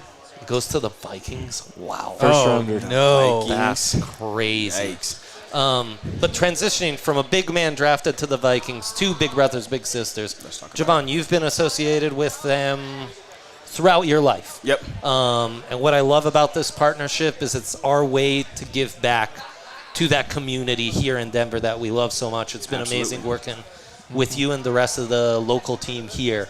But tell us about, how we can impact the community and the youth in our community and what you guys are really looking for. Definitely. And kind of tell me about your personal experience. Yeah, absolutely. Well, first and foremost, I'll address, what we're looking for. Right now, I was actually just speaking with some of my teammates. We currently have around 210 young men on the waiting list who are wanting a mentor, who are needing that extra support in their life. And right now, we just don't have the men applying. We don't have the numbers to meet that need. And so that is my biggest point for here today is to ask the men out there, if you're thinking about mentoring, if giving back to your community is something that has been on your mind, please reach out to Big Brothers Big Sisters of Colorado. Come have a conversation with me. I'm happy to walk you through it, answer any questions you might have. We're doing great work. We have the data to back up that the way that we do mentoring, it works. Our kids are more successful in school. They are less likely to engage with drugs or gangs. They are more likely to be thinking about positive outcomes for their future, and I can attest to this personally. Like you said, I was a little in this program, and before I got into the program, although I had a supportive mother who always told me I could be anything I wanted to be, I never believed that. She's my mom. She has to say those things. You know what I mean? Totally. But then when you meet a stranger who's volunteering their time to hang out with you, and they also meet you, and they're like, no, like, the sky's the limit, man. You can do what you want to do. That sits with you, that resonates deep inside of you, and it sticks with you. And here I am 30 years later, you know what I mean? Still talking about the good work that this program does. And now I work internally because it fills my cup so much. And you guys were your mentor as a kid, you guys were at the AFC Championship together getting snowed on. We were at the AFC Championship getting snowed on. That was a really cool thing. I had so that's a relationship that's really lasted for you through adulthood. Years. We met when I was 10. I'm 30 now. We still hang out. He officiated my wedding a few years ago, and so like you truly do meet a lifetime friend. In this How much older than you is he? Mike is probably in his mid 40s. Okay. And so I was 10. He was probably in his early 20s when we met. Yeah. Shout out Mike. Shout out Mike. One thing that I think people ask, or maybe is a barrier of entry for people who don't totally understand, what is the level of commitment, time you need to put in to become a mentor and join? Absolutely. I think for those who don't know, and even for those who go and look it up, they see that we have a year-long minimum commitment, and they think that's like, oh, man, I'm hanging out with this kid constantly for this year, and that's not what it is. You know, we ask that you hang out with your little 2 to 3 times a month for about 3 to 5 hours each time, and that's not a big commitment if you're looking at the big picture. You know what I mean? That's 2 weekends out of 4 in a month. And you're doing whatever it is that you and that little like to do. We match people based on similar interests and goals and morals and things like that. And so you get matched with a kid who kind of likes the same things you do, and even if they don't, they're interested in learning more about the things you like. You can go and do things that they like that you're not interested in. And you just expand your world, you expand their world naturally while building a friendship. Yeah, that's awesome. Yep. I just think, back to what you were saying, the power of mentorship. I just think of when I was a kid and having those people, teachers, coaches, what have you, my uncle, and feeling seen, feeling supported by another adult who, again, aren't your parents, who you feel like, they're supposed to say these things. Of course, they think this. How just feeling seen, feeling valued by others really expands your world and means so much. And I think you really hit the head on it with that. It's feeling seen. Right now, we're living in crazy times. These kids are dealing with a lot more than they have the words to express themselves, to be able to convey to their parents, to their teachers, coaches, whatever that means. But we see it. Like when these kids come in for these interviews, they're letting us know the things they're going to, because when they come see us, they feel seen. They're like, okay, well, this is an adult who's listening. They don't just feel like they have all the answers, like they know everything. And that's important. Like, kids have a voice, and it's important that you give them that voice. Yeah, incredible. So they're doing incredible stuff. QR code throughout the bar, on the show. You can go to our website and see how you can join and participate in becoming a big and a mentor. And, just giving back to this community we all cherish so much is so meaningful. So if you can, I urge you to do so. And for the entire show, you can donate. So, the 2 different ways that you can make a big impact here for Big Brothers, Big Sisters in Colorado. Javon, thank you so much, man. Thanks for having me on, Always guys. a pleasure. It's always a pleasure. Always a pleasure. Appreciate it. So Big Brothers, Big Sisters, big up to them. Big Brothers, Big Sisters, you guys. Thank you so much. Get involved. Yeah, big time. We need Benny or RK back, but we'll get him. We'll get be him fine. at some point. I think we will. Draft pod takeover? Yeah, exactly. Let's go. Let's see. Get Justin Michael on the line, Let's please. go. What have we missed? Kenyon Sadiq went. Then Caleb Banks surprised us all. Very much fun. Yes. Caleb Banks at 18 to the Vikings. We had Monroe Freeling at 19 to the Panthers. Wow. And then the Eagles have just traded with the Cowboys. The Eagles are on the clock at 20. Interdivisional trade. Yes. So the Cowboys are now at 23. Yes. What are the Cowboys interested in here? Sorry, guys. I was hanging out with Kodak. It's all good, bro. That's my guy right there. That's sick. Let's go Kodak. And the Cowboys already got Caleb Downs. Yes. And moved up a pick to get him. Yes. So now they're recouping some of that draft value by moving back down. Thoughts on the move? I feel like it's crazy that the Eagles and Interdivisional Cowboys trade. Yeah, did a that's trade. crazy. Right. Like the Cowboy. Imagine All-City trade. So wait, just clarify for me. Facts. The Eagles traded up. Yes. Yeah. Howie, That is Howie's addicted so to dangerous for the trade-ups, yeah. Cowboys. Like if they draft a Hall of Famer, I know. You I know. not only did you allow it, you invited it. Yep, you really did. You encouraged it. You dared them. You said, "Go ahead, draft a Hall of Famer." Yeah. Yeah, and that would hurt worse than if the Cowboys take a Hall of Famer at 23, because while they could be smug about the fact, like, yeah, you guys traded up and we got the Hall of Famer behind you, it doesn't feel the same. No, it's not. Can I do the? Now, why would they do this? Yeah. Okay, so rumors are that the A.J. Brown already in place with the Patriots, but it's happening post June 1st. Who has that rumor? I hadn't heard that report. Great NFL insider Diana Rossini actually has that She had the report. scoop. And streets are saying she Dive has in. great sources. Yeah, finger locked. Some are saying, and Mekhi Lemon is still on the board. Oh. Yeah. Devontae Smith and Mekhi Lemon, that'd be interesting. When life gives you lemons, draft Mekhi Lemon. Not it. He's going to hate It was playing close. with You're Jalen. on the right track. And then on the other side, the Cowboys, are they going to be able to hold on to George Pickens? Would they like to? Is that It it? is Mekhi Lemon. It is Mekhi Lemon. Wow, look at Windy did over your here. fingers. Windhorse knows what's Wow. up. I knew something was Well up. Makes you done. wonder how he knew all that Who do stuff you know? about LeBron. Rabel and I do vacation together with friends. Friends are with us always, of course. Be preposterous. You each to bring bring anything yeah. else. Interlocking Yeah, hands. but our friends, they like to go to exclusive adult-only places in Sedona, just to take the edge off. Yeah, of Yeah. course. What if Mekhi Lemon, though, pans out and the Cowboys lose George Pickens, who's they don't want to sign long-term? Rough. That'd be tough, huh? Yeah. Should we get an instant reaction from an Eagles fan about this trade and pick? Lately, that Can we show her? Can we get live reaction to the Combine interview? Oh, wait, yeah. Have you seen that? Oh, Lord. Oh, yeah. He's like... No, we're It'd not be doing so that. good. It'd be so good. Live reaction to it. So, as a, Actually, yeah, let's do that. as a dry humor aficionado... Yeah. I think Mekhi Lemon's just doing dry humor. Which He's sometimes very good at it. So? Dry humor is sometimes just weirding out your audience, All right, Right. Alex. That is dry humor. I mean, Yep, that's the next hour of this show. That's the Yeah. best explanation for Be right anything here. I've heard he was on, doing the, then. on my left side. All right, here we go. Oh, hell yeah. and Ali Monroy, yeah. Does not want to do this. I just like you guys. I Oh, don't wanna do sad. I need you to just react to this in real time. Okay, so she's watching Mekhi Lemon on the stand at the Combine. And for those who haven't seen this, he's deadpanning and he's licking his lips.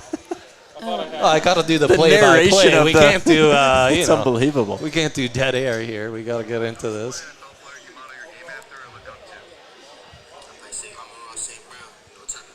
Oh, no. Mouth is already being covered.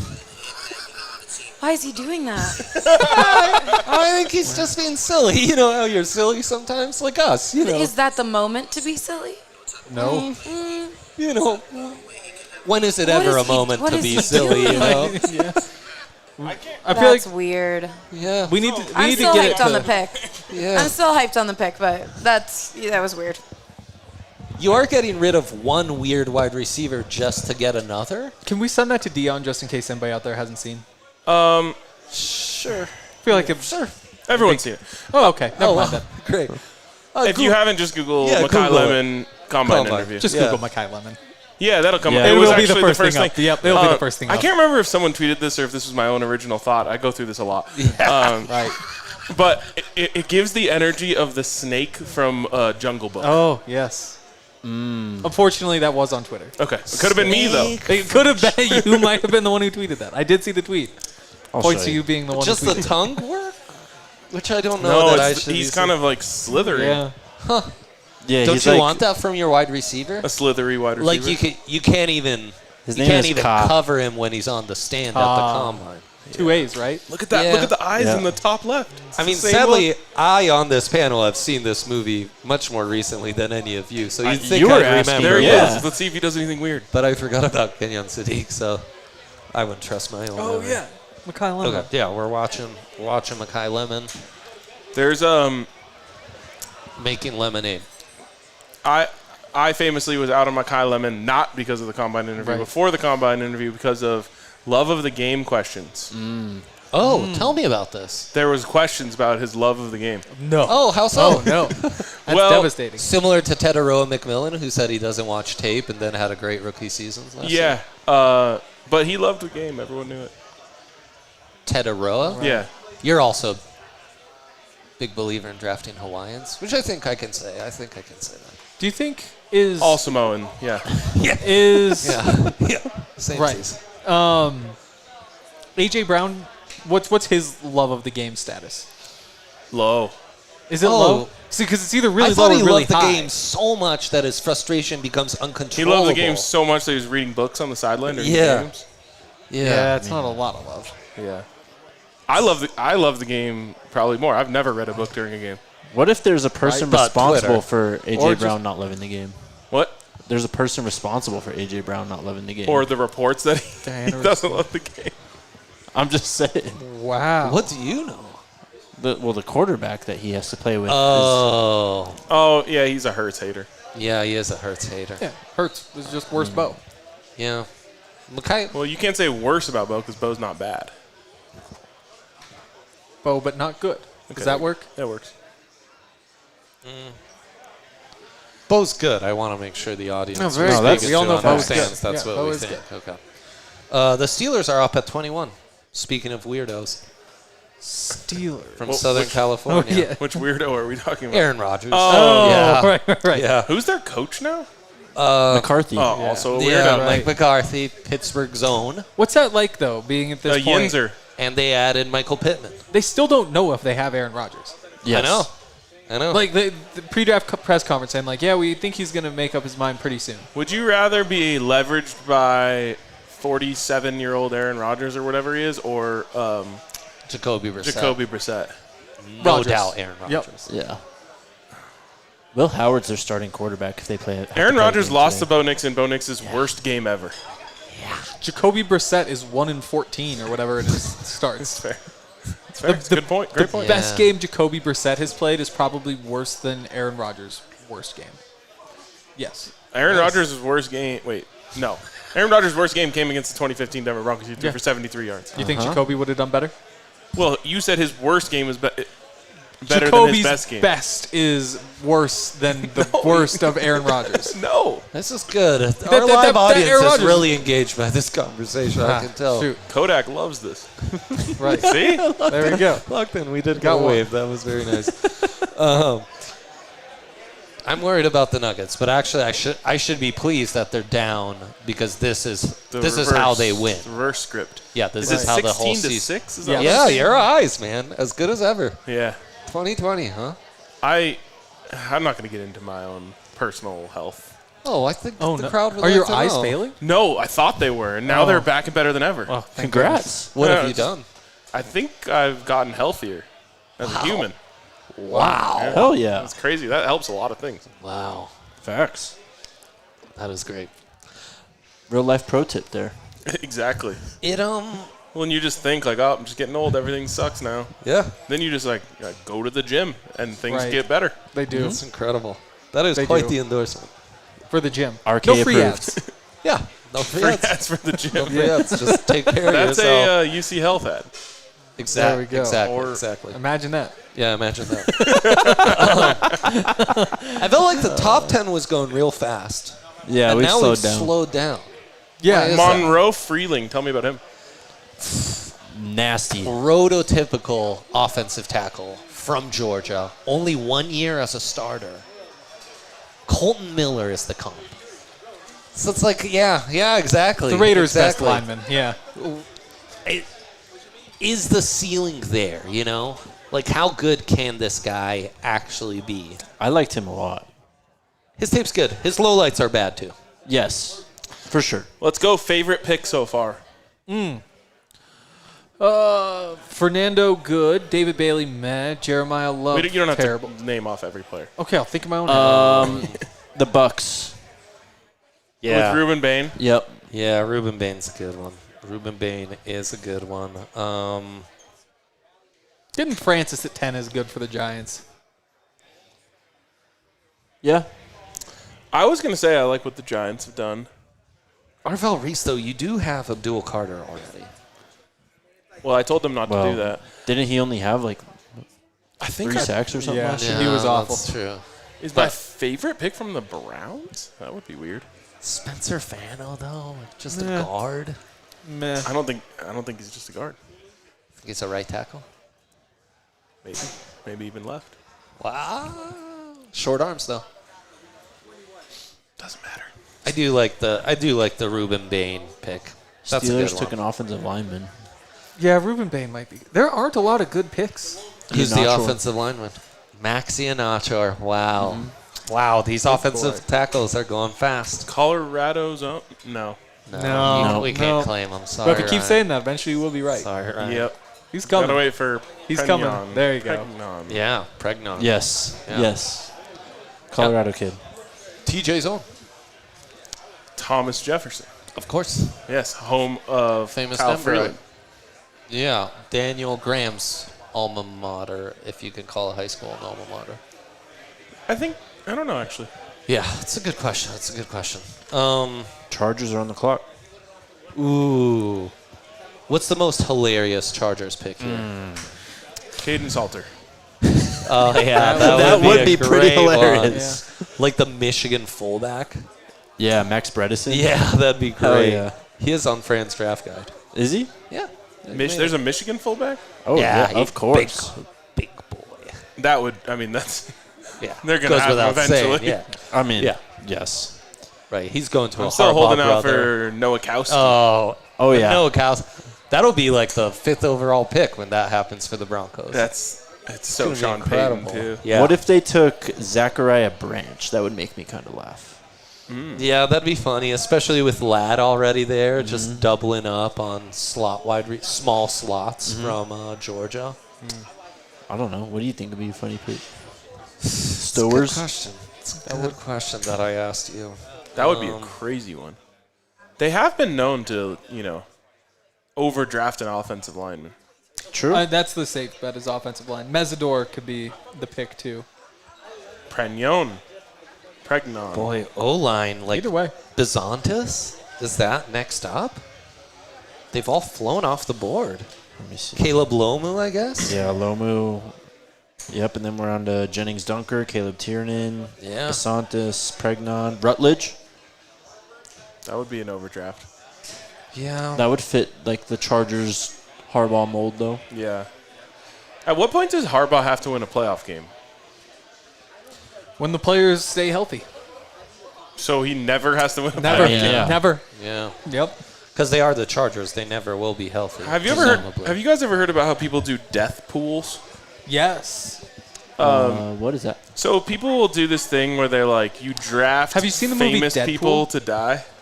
No. Okay. We should do a Chargers injury pool. That would be fun. That'd be fun.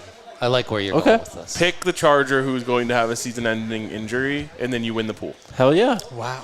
The initial Or you could setup just do- scared me, but this is a fun game. Or you get like a team of 5 and just total missed games from your 5. Oh. Yeah. Oh. Now we're thinking. It's like reverse fantasy. It is. Least fantasy points. Least fantasy point. Huh.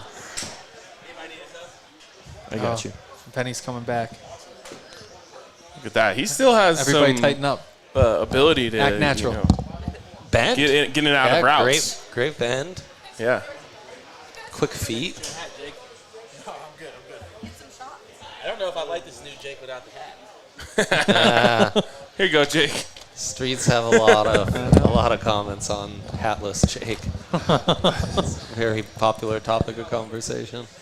Boys, if the Nuggets don't win, We're fine. no, I'm talking about if they don't win at all. Oh, yeah. What about it? Jokic's career is like Aaron Rodgers. Okay, well, his career is not over if they don't win this year. What I'm saying is not bad. Aaron Rodgers won 4 MVPs, dominated the league.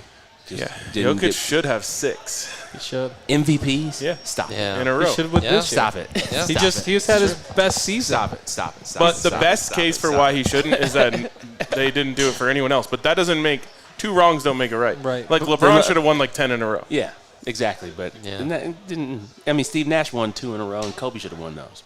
I agree. Yeah. I was 4. At least one of those. Say that about everybody. Kobe was really going And off. so that doesn't make it right. Now all the I voters don't think. feel I proud. don't think Jokic was the MVP this year. He's had his best season. Well, let's talk about football. Statistically, but we'll go back to football. Who's going to win the MVP this year? Bo Nix? That would be fire. Yeah. If they trade for Kyle Pitts. Wait, if they trade for Kyle I wanna Pitts, see how odds does on this. how does this work out? You got Evan Ingram, you got Kyle Pitts, or is Evan Ingram in the trade package? In a normal sport, that would be the case, but that just never happens in the NFL. I don't know why. Why is the NFL so against player-for-player picks or trades? So what would that look like if they traded Ingram, Hank? Or cut him? You could cut him and save like $5 million. Doesn't really move the needle. If you trade him, it might be more. But you obviously get a pick back. Yeah. What does Kyle Pitts add that Evan doesn't have? It is Akeem Mesidor. Right. Like you're That's it? Well, you're a little bit faster. short. Yeah.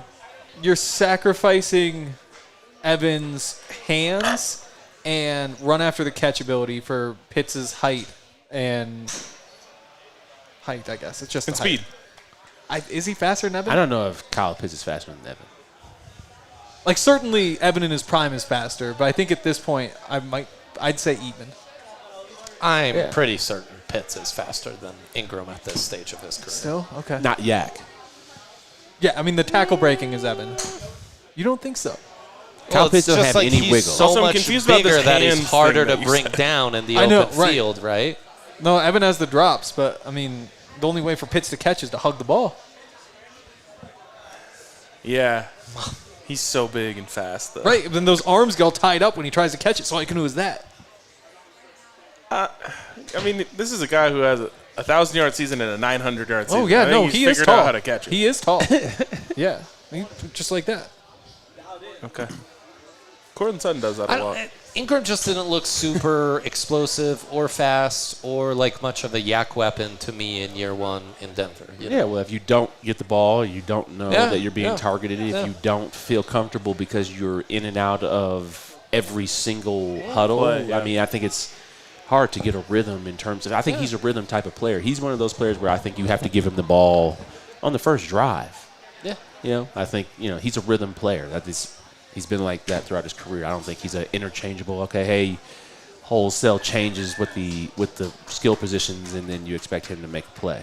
So the question then comes: if Pitts is a Bronco, is he gonna get enough touches to get him going and really maximize his? I think the key ability, is the Davis Webb. Yeah. I think this is even if you keep Evan, if you don't keep Evan, if you get Kyle Pitts, is all going to go to Davis Webb. Avs up 1-0. Nice. Kadri.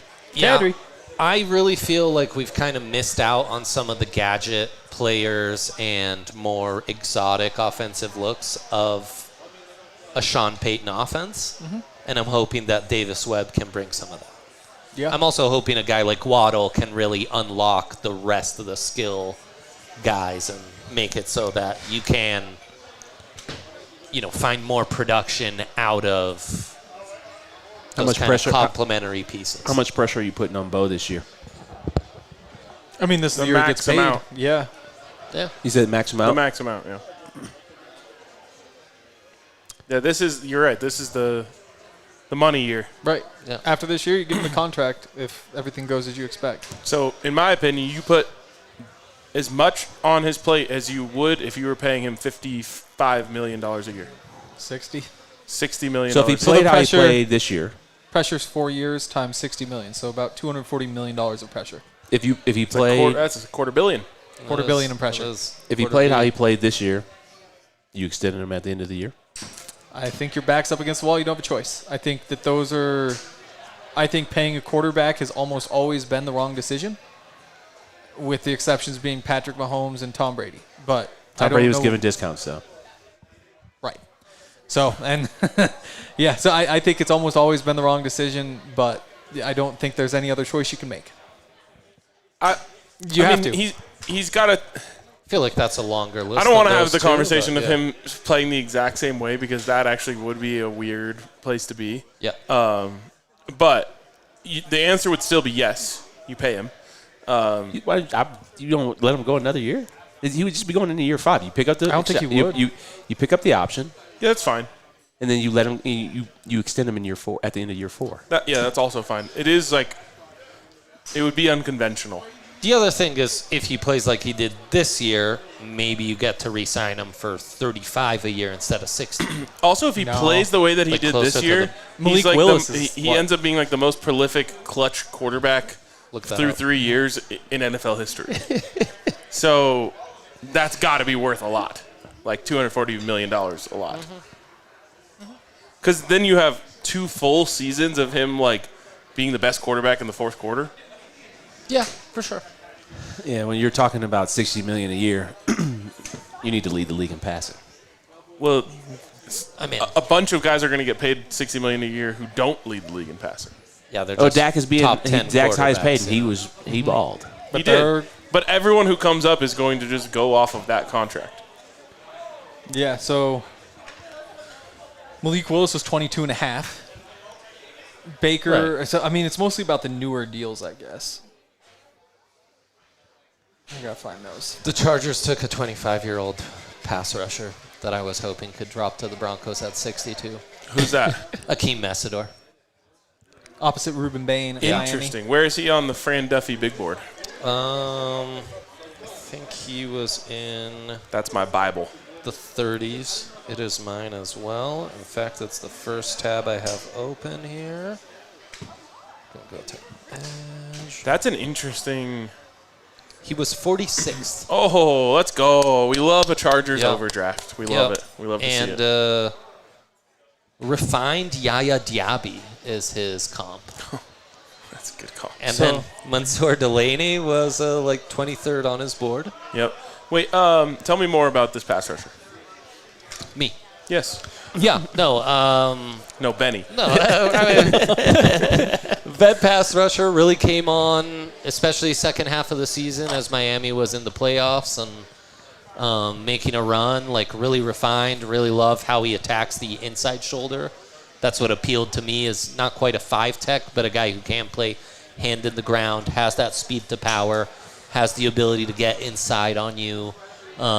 When he gets in the backfield, he brings you down, he makes plays. So he's got that going for him. It's just tough when your breakout season happens when you're 24 in college and playing opposite Ruben Bain. Like, he's not going to play. I mean, Khalil Mack's still there, right? So he gets to play opposite Khalil Mack for a year. But then the question is going to be, like, can he be the guy and handle those double teams and take his game to the next level, even though he's already 25. That's interesting. Yeah. 25-year-old edge in round 1. I know. It's a wild NFL draft era we're in. It is. I feel like it used to be age was like so important. Yes. Now, I mean, going back to Garrett Bowles, like everyone thought the Broncos were insane for drafting a 25-year-old tackle at that time. Bowles and I are the same age. That is crazy. It's crazy. How do you feel about like looking at guys who were in your draft class that are still like Mike Evans, like producing at an insane level? Is that crazy to you? No, because I think when you see them and then you know what goes into like a first round pick, you are drafting because you know they can play that long.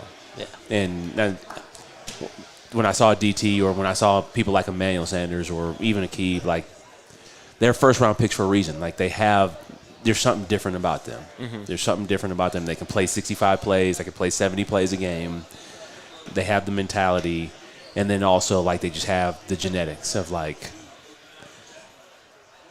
some of these great players. Yeah. What was your, like, confidence about your post-football career? Because you've obviously carved out an awesome career for yourself post-football. Like, what did you feel like when you were making that decision? Like, were you super confident that you were going to be able to find a new path? I don't know if I was super confident. I think I was just trying out different things. I mean, it goes back to my parents and having a really good upbringing, education being first and foremost. But I think just trying a whole bunch of different things and seeing what stuck and then knowing that it was going to be hard. Like, I still have days where there's imposter syndrome when I'm sitting up here with you guys of like I'm in, the media or what I do in the investment world. Like, not necessarily do I belong, but it's very different. I can tell you for a fact you belong here. I appreciate it. No doubt about that. So, No, I think surrounding myself with the right people, or like meeting guys like you guys, and having fun with you and having great conversations. I think I always say life is a team sport. And it's a great outlook to have. The people that I've come into contact with post-football have made whatever I'm doing really fun. So I feel really good about where I'm at. That's awesome. That's really a nice sentiment. Malachi Lawrence gets drafted by the Cowboys, UCF edge rusher. What a transition. And I'm kicking myself because I just talked through, can the Big 12 over 5.5 prospects hit?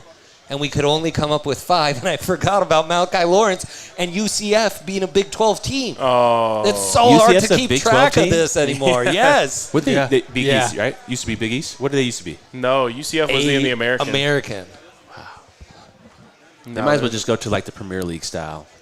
Relegation, promotion. I would love that. I don't know how you set it up, but it would make way more. It'd be way more fun than what they have now. You can't do it because there's so much money involved. And the other sports, where it's like now our soccer team has to go. Yeah, exactly. Yeah. Where, you know. Yeah, it'd be brutal. There's a man. lot that goes into that. Like, your squad's now on ESPN Plus. You know, we don't get primetime games anymore. Also, so going back to the quarterbacks. So this year, no quarterbacks got like real extensions. Last year, the extensions, there were 3 big ones. Josh Allen got 55 a year, Brock Purdy got 53 a year, and Geno got 37.5.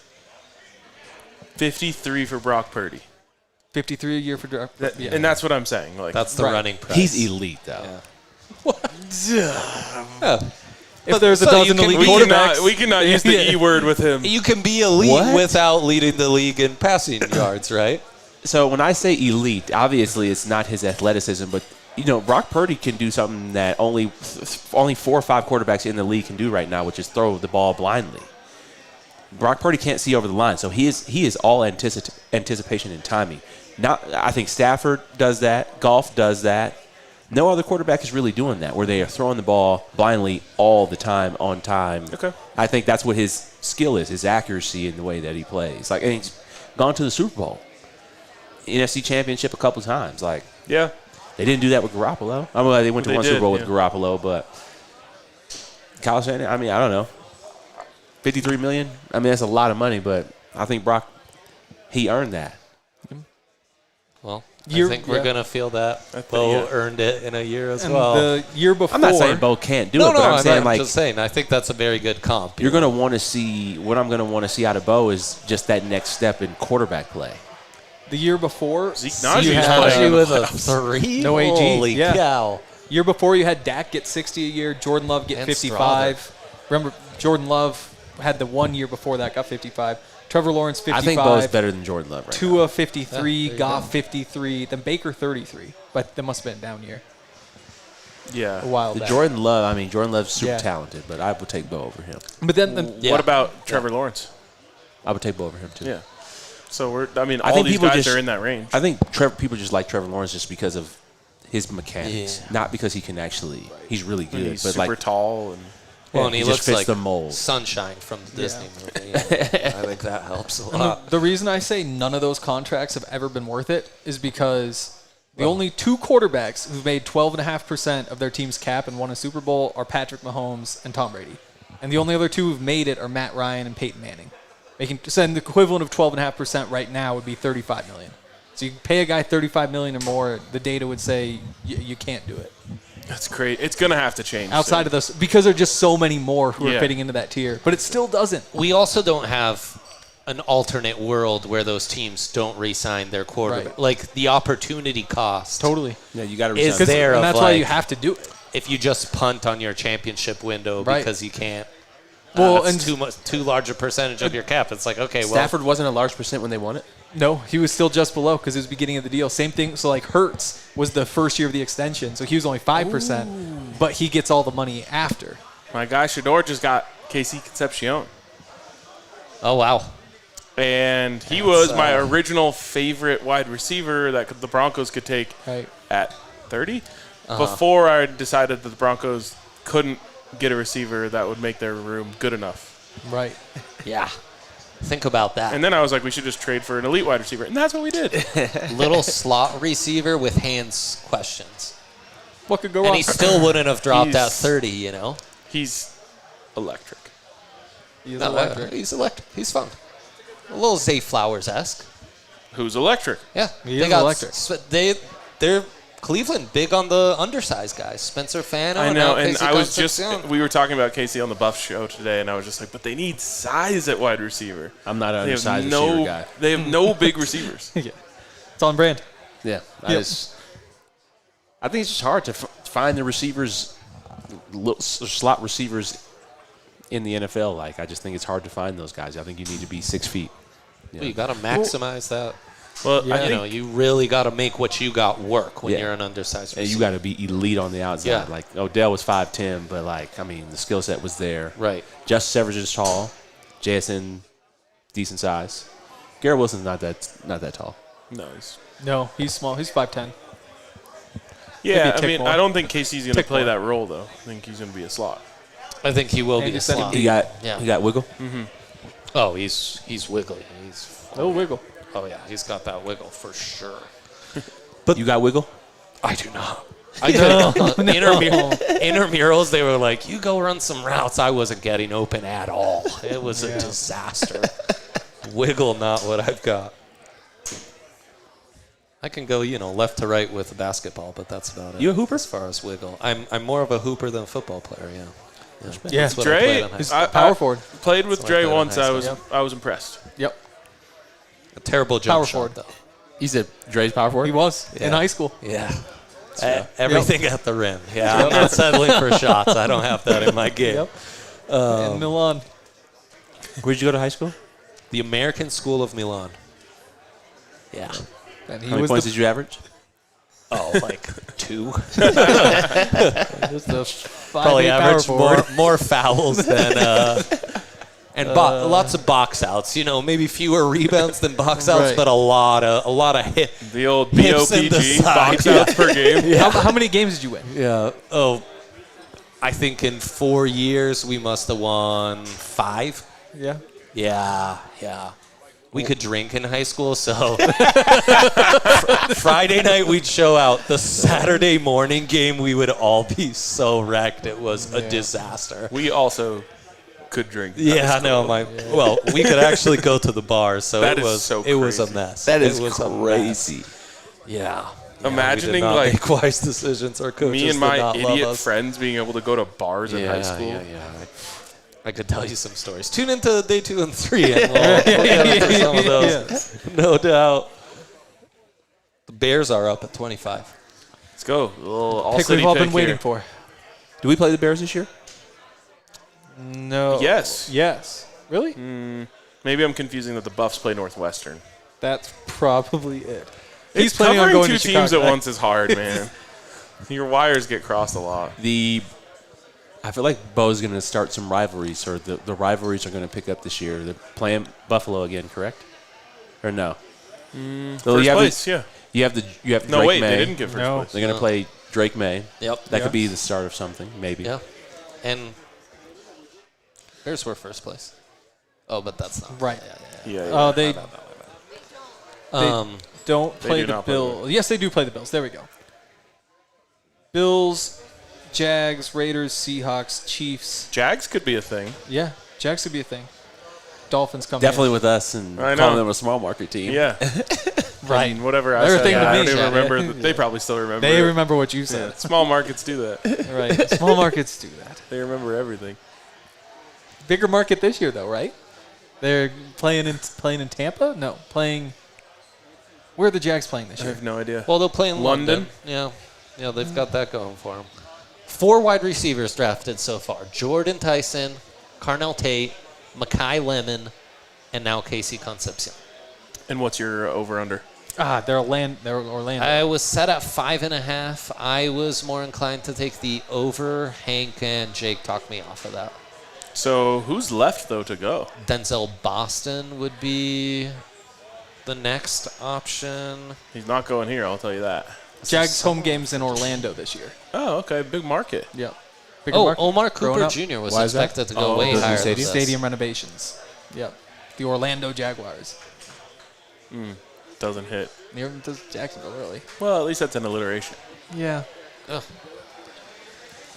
It's been the team that goes down big early that's won every game of the series. I believe. No leads in the NBA are safe. Yeah, No first half doesn't matter. Especially early leads. Yeah. That was kind of annoying me whenever I was talking, Nuggets blew a 19-point lead. I was like, it's in the first quarter. Doesn't mean anything. They really stomped them in the first, though. Yeah, they did. And they got stomped in the second. And it was a brand new game. Yeah, let's hope that. Who is that? Oh, famous guy at the Avs game. Wrinkly face. Gary Busey. No, like more in a music way. That's cool that Gary Busey is at this game, huh? R.I.P.? I think so. Okay. I think so, yeah. Sorry, Gary. Dylan Thieneman to the Bears. He's very Bearsy. Okay. Oh, that's super yeah. Bearsy. Yep. They've got their safety of the future. Former Purdue guy. Right? What People forget. What do we think really about no fits. tie on draft night? Does he know he's in Pittsburgh would be my question. He's It making looks like he's work. in Miami. Yeah, he's Yes, he making it work. does. Yeah, he he does. does give me. Yeah. He's got a real, like, McVay vibe to him. And now he's you going know? to Chicago. Yeah. Right. He really thought he was going to the Dolphins. He's inside with the sunglasses. He sure thinks he's cool. He played Are you guys sunglasses college ball inside at guys? Purdue, you know? Nah. RK, you're a sunglasses inside guy? Personally, no. But I'm not Allie against said it. no. when you're doing like a Yeah. prime thing, Well, there's yeah, situations. I've done some Right. sunglasses on shows. Those are it's actually nice when you have 17 lights pointed That's at true. your face. Probably I don't get a want to headache. be a sunglasses inside. I don't have it in me. I don't know if I could enjoy a basketball game No. No. way. inside Yeah. with sunglasses on. No. I can't even play golf with sunglasses on. Neither can I. Yeah. Oh, really? Yeah, I don't like the way things look. Doesn't look crisp enough. Yeah, I guess I can't play hoops with sunnies on. What me. sunglasses would you wear if you were wearing them inside? Shady Rays. There we go. Shady No doubt. Rays. Nah, Shout out no our friends at doubt. Shady Yeah. Rays. Yeah. There we go. Yeah. I was thinking styles, and I could only think of one, like name of a. Oh, is it Aviator? That's the only one I know. That's what he's wearing. Right. Of course he is. Honestly, shout out to all our friends. Fanatics, New Belt Shout out to all our Restoration, friends. Construction, Yeah. Benny, Right. Canes. we got Ryan. Canes in the Canes. house, Big Brothers, Big Sisters, Kodak. Kodak, our Kodak. friends over Right, there. Kodak. Yeah, Yep. shout out to all our friends, no doubt. The Nuggets, the Avs. Yep. Right. Yep. The Rockies. Going in opposite directions, but we'll allow it. They're- Gary Busey in the crowd at the Avs R.I.P.. game. Yeah. Dolphins just traded up to number 27. Oh, they thought they were going Wow. to get Thieneman. They took they took Oh, they thought so. they He took would- the Broncos pick at 30 and turned that into 27. Or no, Oh, I'm, right. Yeah. I'm seeing the Texans up to 26. Is it 26, 27? 6'7"? 6-7. This is interesting. If the Texans just double up on first rounders and gave up a future first to do that, You got Yeah. any more of those drink coupons? that'd be crazy. Yeah, absolutely. Oh, yeah. Wait, will you give one to Allie for me too? Yeah. How'd you know I was course. going to do that? No, You're not. busy. She's not Does busy. Henry want one? She's not busy. Yeah. Whoa. Here, Henry. No. Just give it to Allie. What are you doing? I'm watching all the draft shows and the Nuggets. Here's one for Oh, so you're Allie. just watching things. Yeah. Oh, why not the Avs? Oh my God, this is incredible. That is kind of crazy. That is like. If you ever had any questions about why I married who I married? That is like Love sports. quad box, but She looks the like she's at excess. like the NFL replay center in Secaucus. yeah. Right? No, that's Does look like NHL. That's It's NHL. true. What's Oh, that guy's name? Who runs Wait, the which NFL? one's in Secaucus? Fran Duffy? No. Oh, Mike Henry. Pereira. I wonder what Fran's up to. Maybe we should call Fran. I bet you he's breaking down these Cowboys Oh, picks. yeah. I bet you he's on the CHGO show breaking Right. down Dylan Thieneman. Yeah. He's been talking Mekhi Lemon to the Eagles. Right. So AJ Those Brown's are more definitely impressive. gone now. Jake. Oh, yeah. Hey, Has Jake. to be. Yeah. Will you get Jake's attention for me? We're on all the speakers. I'm just gonna see if you Yeah, can get me they and should Henry a hear drink. us. They should hear us overhead. Here, take these. Oh, here you go. Go ahead. Go. People go have right seen in you front of the before. cameras. People have seen you before. In the That's fine. final 20 I picks, want- all is allowed. I'll do a tequila soda tall. I'll do the same. It's real inside baseball stuff going on. here. There was a page where I could see trade details. I'll but- just take Aha. all. Don't worry Aha. about these. I got Yeah, these. no, I'll I- take care of these. Yeah, thank you. What else? Okay, what else yeah. is happening? So the Dolphins have moved up to 27. They traded our pick. How ungrateful of them to move up to 27. Keelan Rutledge, first-round pick. Wow. Oh, man. Oh, wow. Wait, Dolphins? Yeah, no, the Okay. Texans. Texans at 26, who swapped with the Bills. The Bills get 28 and 69 and 167 for the Texans getting 26 and 91. All to draft Keelan Rutledge. Ooh. Yeah. Yeah, that's an aggressive pick for a guard who I was hoping could drop to the Broncos at 62. Imagine being a Texans fan. Like, your quarterback becomes a meme in the offseason, and then you draft a guard. You trade up to draft a guard in the first round. And why did they need that quarterback? Why did they need him? Because the last guy was insane. Oh, yeah. Yeah.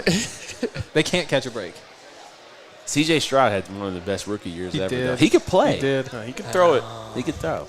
And he's kind of gotten into the range of, like, don't pay him. Right when he left that celebrity baseball game with Amber Rose, it was a wrap. That's where everything went That's where south. everything went south. Yeah. Astute obzo, I would say. Draymond was telling me something. I think maybe he had saw C.J. Stroud at all the events that he was at in the summer. And he told C.J. Stroud, he's like, bro, why do I keep seeing you everywhere? He said, he didn't say to him, you're not good enough to be everywhere that we're all at. But like, hey, like I'm seeing you too much. You should be in the lab working. Damn. It seems like I think Texans fans would be grateful for Ever that since advice. he did that thing to Caleb Williams, like, hey, bro, it's gonna be all right. Oh, yeah. So I never thought that was so bad. That actually. No, that's bad, bro. If you're in year 2 and you're talking to a rookie, like you haven't won any MVPs. I know, but he didn't say anything bad. He was just like, hey, like it gets easier from here, like whatever he said. Could you imagine? What does he know? He was only in year 2. He's just trying to be supportive. Yeah, say, hey, man, good game. Good luck the rest of the way. Could you Because I don't know imagine, anything yet. Benny bombs on his first post game, and that's the advice you give him afterwards. Like, hey, bro, it's okay. Well, that doesn't make sense. It'll be year. All right, He's better than C.J. Stroud. Me coming into the media, but it'd only be in your second year, and you're like, hey, it only gets easier from here. But you'd only be fair advice. That'd be fair advice. And it just hasn't gotten easier. It's gotten so much harder. Sometimes I do, like, randomly will go back to try to find, like, a super old clip, and I'm like, wow. I thought I was good, and I just wasn't. Oh, man. I read old articles, and I'm like, wow, was I good at this? Oh, wow. Like, this is incredible. I think that means I'm still on the ascension to your watch. Yeah. No, I think, like, I could never do this now. Like, I'm in trouble. Speaking of trouble, the Nuggets appear to be in some. Yeah. 23 is a lot of points. But they'll turn it around. It's fine. We got them right. I wish where I was we watching want the 'em, game closer so I could know if it was time to get in on the money line. Toyota chat, tell us if you want us to get in on the money line. They're all going Advise to say us. no. I bet you the vibes on Nuggets Twitter right now are catastrophic. Oh, yeah. Well, of course. Oh, yeah. As they should be. I mean, yeah. Anything Twitter is always bad, is my answer. Look at this guy. Nice. I'd love to, speaking of Twitter, Nuggets need to bring know KD in, bro. What did the Dolphins move up for? What is going on there? Send that down to Hank if you So, would. I mean, to you? they had Caden Proctor. And so when I saw somebody had taken Keelan Rutledge, I thought, wait, did they just get two of those guys? I still have that thought in my head that they might just have like 2 O-linemen. Right, another big boy. Could it be Denzel Boston? Take like the best wide, or Omar Cooper Jr. Actually, like Coop. Yeah, you think the Dolphins will be the worst team in the league next year? Man, great question. Cardinals for me. When the Cardinals exist, it's tough. Right. Yeah. Poor Cardinals. Yeah, it's tough. What if Jeremiah Love runs for tough. like 1,400 yards? I mean, it's still losing. That'll be good enough for 3 wins. No, it's worth more than that. Well, what did the Giants win Saquon's rookie year? We won 5 games. Yeah. But we were excited, bro. He was going. Oh, dude. Absolute. Bro, we were talented, too. Yeah. Eli was the quarterback, Evan Ingram, Sterling Shepard, Odell Beckham, and Saquon. Bro, and we couldn't score. So that you was know who was calling that offense? That's rough. I do know. You know, that was your boy. It's not my boy. Pat Shermer. Pat Shermer. He's a Michigan State guy, too. He played tight end at Michigan State. He did. We've really brought up some oldies but goodies in this draft stream. Yeah. Yeah. Talking Jamarcus Russell right off the bat. That just shows you how much coaching really matters in it's this everything. league. It's Dolphins literally everything. took that San Diego State corner. Chris Johnson. Yeah. Nice. Yeah, we are in the range of could have seen him drop in a 62, and instead he went 27th. But that means there's guys who we thought would go 27th who are still available. That's exactly right, Ryan. Yeah. Thank you. Also, to trade up from 30 to go get Chris Johnson, my goodness. You're drafting Mountain West in the first round? I would never. New Pac-12. Is he cornerback 2 to go? He's only the second cornerback to go in this entire draft? D'Angelo Pons is still available, and they drafted that guy? Pons, Jermon McCoy, Colton Hood, Brandon Cease. It's a talented cornerback class. In fact, I think someone who was getting mocked in the first will. The first highlight they showed of him, he didn't even get his head Broncos. around. Oh. Just hit off his back. That's great coverage, bro. Doesn't even need to turn around. Yeah. Sticky coverage. That's the best coverage you could possibly play. Power play for the Avs. Oh. Nice. 3 free throws for Yoke. It'd be sick if the Nuggets could get a power play. Could you imagine 3 NBA free power throws plays? for Jokic. 5 on 4. Oh, yeah. Oh, that's 2 free throws. Oh, wow. I think Fake more news sports from Hank. What if the Broncos? What if NFL? You got to play 11 on 10. It's like personal foul. Next play 11 on 10. Football's perfect. It doesn't need anything like that. That'd be brutal. How would you change your defensive scheme to make that work? Every time I watch a football game, it just blows me away how it just works perfectly. It is the the rules perfect are just sport. everything Right. just comes together to make such a great game. Everything else just has some hitch. Like basketball just turns into flops. Yep. Just eventually we have hit the point where the most effective play you can have is Pretend running to get into a fouled. guy, throwing it up, hope it goes in. Mm-hmm. Yeah, Yeah, football is just, it's perfect. It's incredibly complex. When I was in London and I sat next to someone who knew nothing about the game, I realized I had to explain something on every single play. Yeah, it's tough. But all of that complexity just resulted in a perfect sport. It's crazy you enjoyed that too. I really did. Yeah. That sounds like the worst way to watch a football game. Man, imagine having to explain intentional grounding to someone. I mean, yeah. In fairness, when Ryan watches with his family, they're only allowed to ask 2 questions per the entire game. Well, he just doesn't like them. Sometimes I do 20 questions. Choose the options. 20 cumulative questions for the family.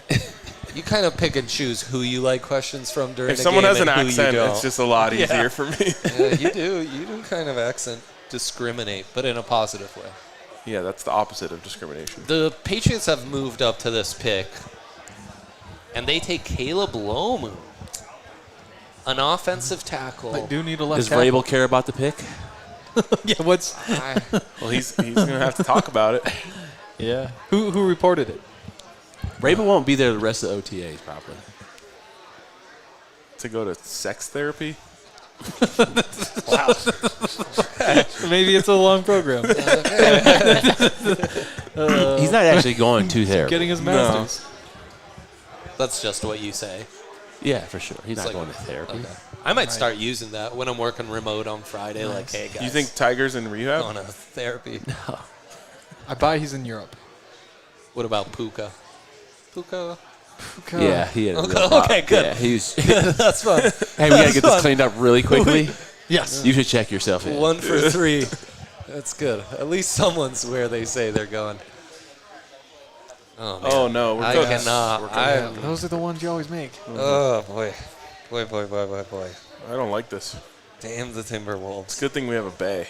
We can just go play golf after this. Oh, is that the plan? Yeah. I saw Tim Hardaway at Aviana Coffee in Cherry Creek a couple days ago. Really? Oh, no. Just walking. I only It drink was really Starbucks. cool. Yeah, he seems Are like you a an really Aviano cool guy? Do you like Aviano? Only Starbucks for me. Really? Yeah. I'm a simple man. No free ads. Right. Except Actually, for local companies. actually like no you. free ads. So. Starbucks is local. They're all over the place. Yeah, that's not how that works. Wow. No, just a consistency. You just Are you get an the same Americano? thing every time.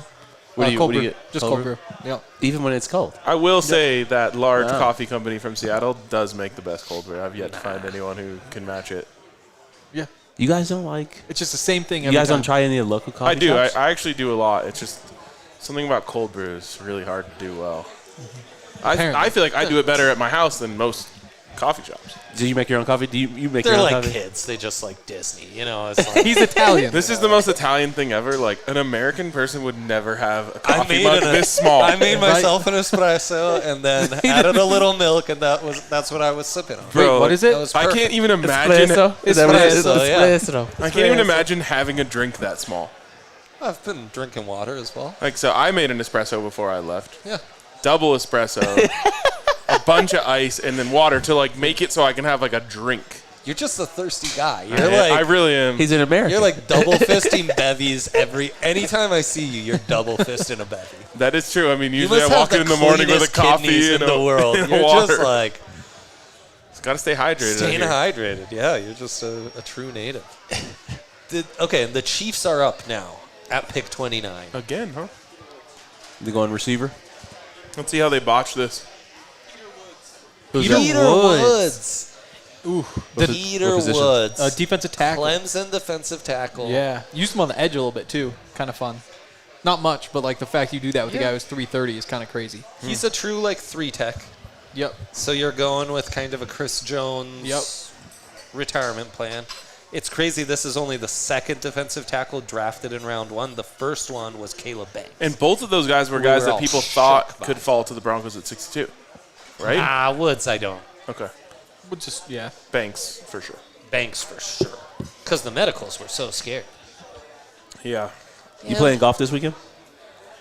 Yes. I have a tournament on Saturday. Where you playing? City Park. Sweet. Shout Playing outs. DCC tomorrow. Ooh. Never played it. Most people haven't, including me. Yeah. So it's supposed to be nice. It's just very exclusive, but it is nice, I'm sure. Shout out to Michael Silverman See you, and Kodak. Mark Lewis. So we can recap the AFC West now. Mendoza goes 1. Trash. Mansour Delaney goes 6 after the Chiefs move up to take Fran's 23rd best prospect. He was not cornerback 1 for me. I think people are on to Spagnuolo, so I don't feel like Spagnuolo is what he used to be. Yeah. Yeah. That's just my I thought. like that. I like that. Remember, it was only 2 years ago that Chris Jones was like, we're just going to keep winning Super Bowls until someone's smart enough to hire him as their head coach. And then they didn't make the playoffs. Yeah. Right. Yeah. That Chris Jones guy, What a good at shame. football. Not sure I trust anything he has to say. He's super rich. He is super rich. Also, so his birthday is in 2 months. How old do you think he's going to be? 32. 29. 33. 32. This was not. Oh, wow. Okay. It feels like he's like 35 We by were now. pretty spot Been on. out there forever. Yeah. Yeah, you guys know a lot Yeah. about Chris Jones. Benny, I I feel feel like like, he's had inside. I just feel like he's been. Well, I'm 35. Okay. So Right. Yeah. Damn, what's it like?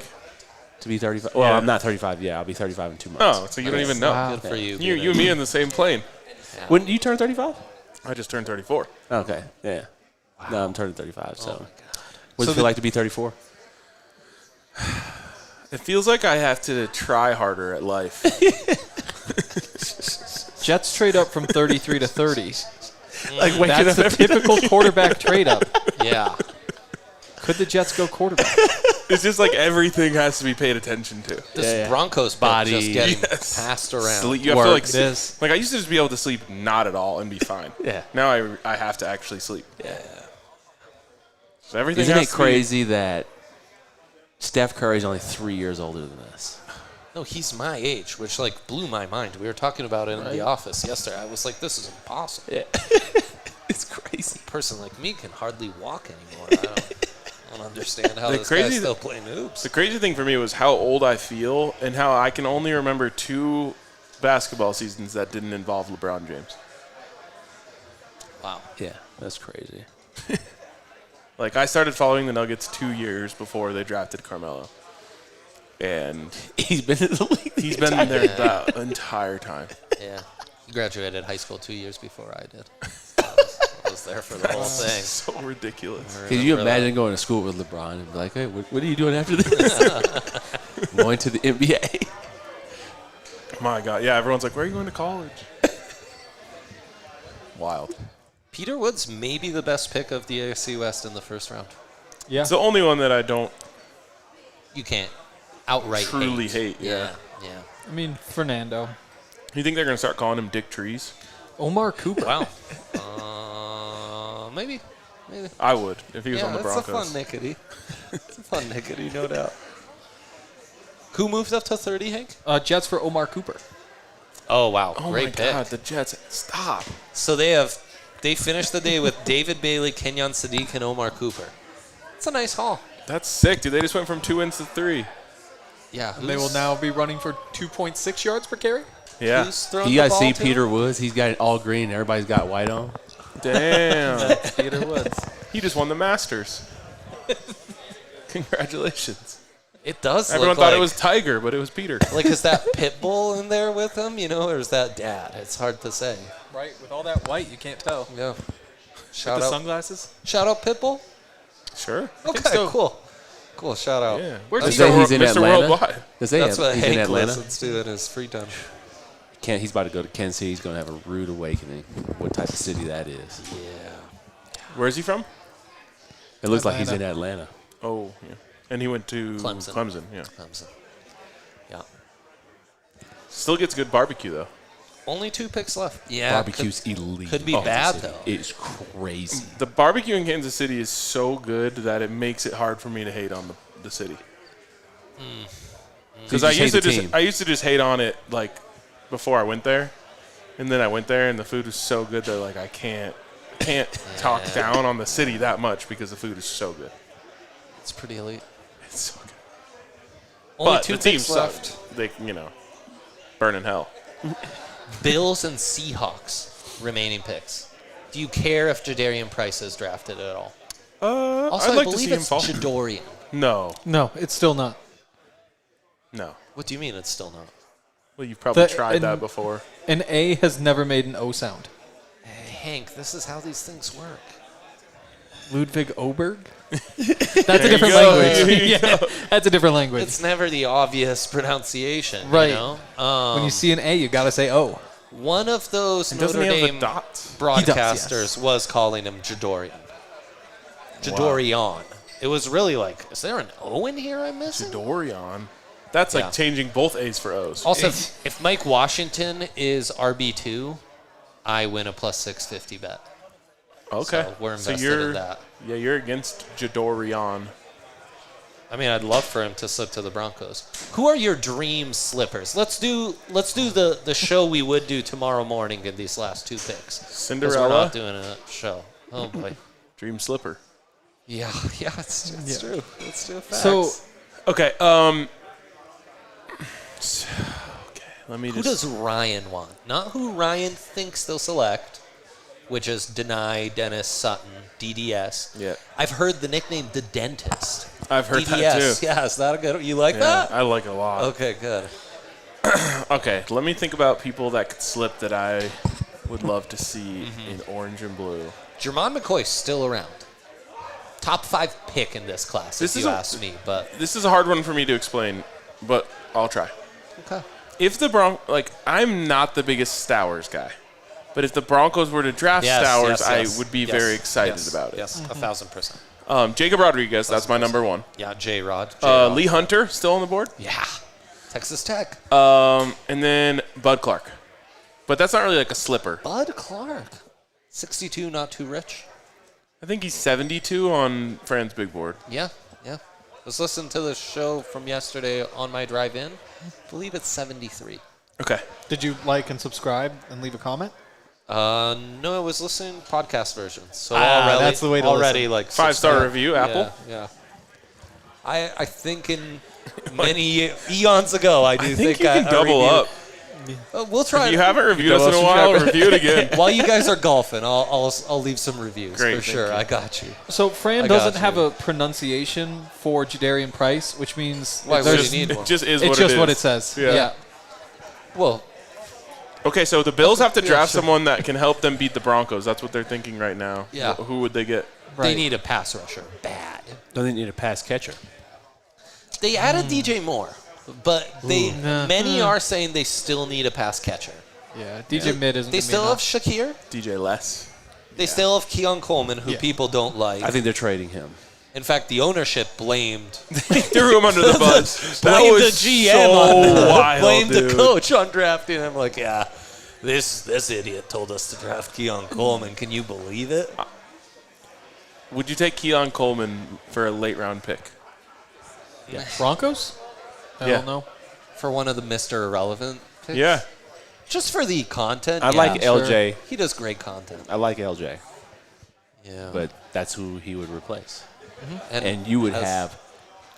I mean, he would know that he's playing special teams now. But has Waddle taken LJ's spot on the depth chart? Like, is that not a spot that's there anymore? LJ is 6 instead of 5. 6, yeah. It used to be 5. Now Wait, he's 6. he's 6 now? Because Waddle bumped everybody down. You got Court, Waddle, Yep. Franklin, Yep. Pat Bryant, Mims, Yep. LJ. Yep. Yeah, he replaced LJ. Also, But that's, Jalen Waddle practice just squad. walked in and just took his number. LJ's. Titans take Keldrick Falk. Titans. Oh, that's Fran's guy. They moved It up. is. They Oh, moved his up number to take one? Keldrick Falk. So they took Carnell Tate and Keldrick Falk, huh? Interesting. The Titans are number kind of 2. cooking. Long boys, opposite of the Browns, who are taking all the Fran's number 2 prospect behind short Fernando. guys. Yeah. Fran was out on an island with that one. He was. And he just, I love it. I love that he just planted stakes down and just stayed. Got to. Okay, we're left with the Seahawks. Who would you guys like to? Who are the dream droppers or slippers for the Broncos tomorrow that we keep an eye on? Colton Hood. Colton Hood to the Seahawks. No. That's a dream dropper for Jake. I love Jake, that. and and you would win your 1,500 bet or whatever. Drake really has those seats. Corner? Oh yeah, right. Yeah. Plus 1,400. That's Yes. He still has them. There's nobody sitting there. Why did Colton Hood, what you just signaled to us, that should be his celly. Like he straps someone up instead of doing the thing, he should just go throw the hood on. Great sell. Right. It's a great sell. That would go hard. Emmanuel Benny, McNeil Warren is still out there. Yeah. It'd be kind of crazy if he slipped. I mean, not super crazy. He played at Toledo, but You gave me a look when I mentioned Jacob Rodriguez when Alex Singleton was still in the building. I was just hoping he heard. I just don't think those two things are mutually exclusive. I mean, that's his replacement. You know he's not going to be playing. He was talking about how much he loves Yeah. coaching up the guys. Yeah. That actually made me want Jacob Rodriguez even more. Yeah. Yeah. I just go back and forth on that guy. So Alex I mean, was he- undrafted into the league. Yep. Started in Seattle. Yes. Then to CFL. Patriots for a brief stint. Like camp with Seahawks, Patriots for like 2 weeks, maybe in September. And He I think said that was it. Tom Brady knew him by name the day that he walked in the door. Yep, same. Wow. It's so crazy. They come in. It's like what Patrick does for the head coach. Tom wants to know who's being signed, and I ran into him at 6 o'clock in the morning. Benny, man, great to meet you. Blah blah blah. Knew my former teammate that played with him a couple years ago. I was like, oh yeah, Country Day. He's like, I got another Benny in my life because his son's name is Benny. This all happened within 5 minutes I was in the building. That is so cool, dude. Tom's son's That's- named Benny? The one he kisses? Spelled with a Y. With a Y. Do you have a middle name? Warren. Benny Warren followed the third. Wikipedia had it wrong. Wikipedia doesn't have it. Really? Yeah. You're just Benny Benny Warren followed the third. Warren. So Any Dre was talking Wikipedia about calling you editors out Ben there. Fowler the third, and I was like, that sounds like a PGA Tour player. Yeah. Ben Fowler. Yes. What were we talking about? Oh, Jacob Rodriguez. Yeah. I'm just in and I'm out, and I'm in and I'm out. Fran At has 62, you'd love it. Yeah. I'd be able to get hyped on it. Yeah. I'm also, now I've talked myself into the premium guys no one's expecting. I just want chaos. What? Like what? Like an edge rusher. Who cares? Like YOLO, just add an edge rusher. Denied Dennis Sutton. Yeah. The dentist. I won't deny you. Yeah. Fran has the anonymous quote on Rodriguez where it just says a lot of that stuff isn't really transferable. Those kinds of stats, especially for linebackers, some of it's right place, right time.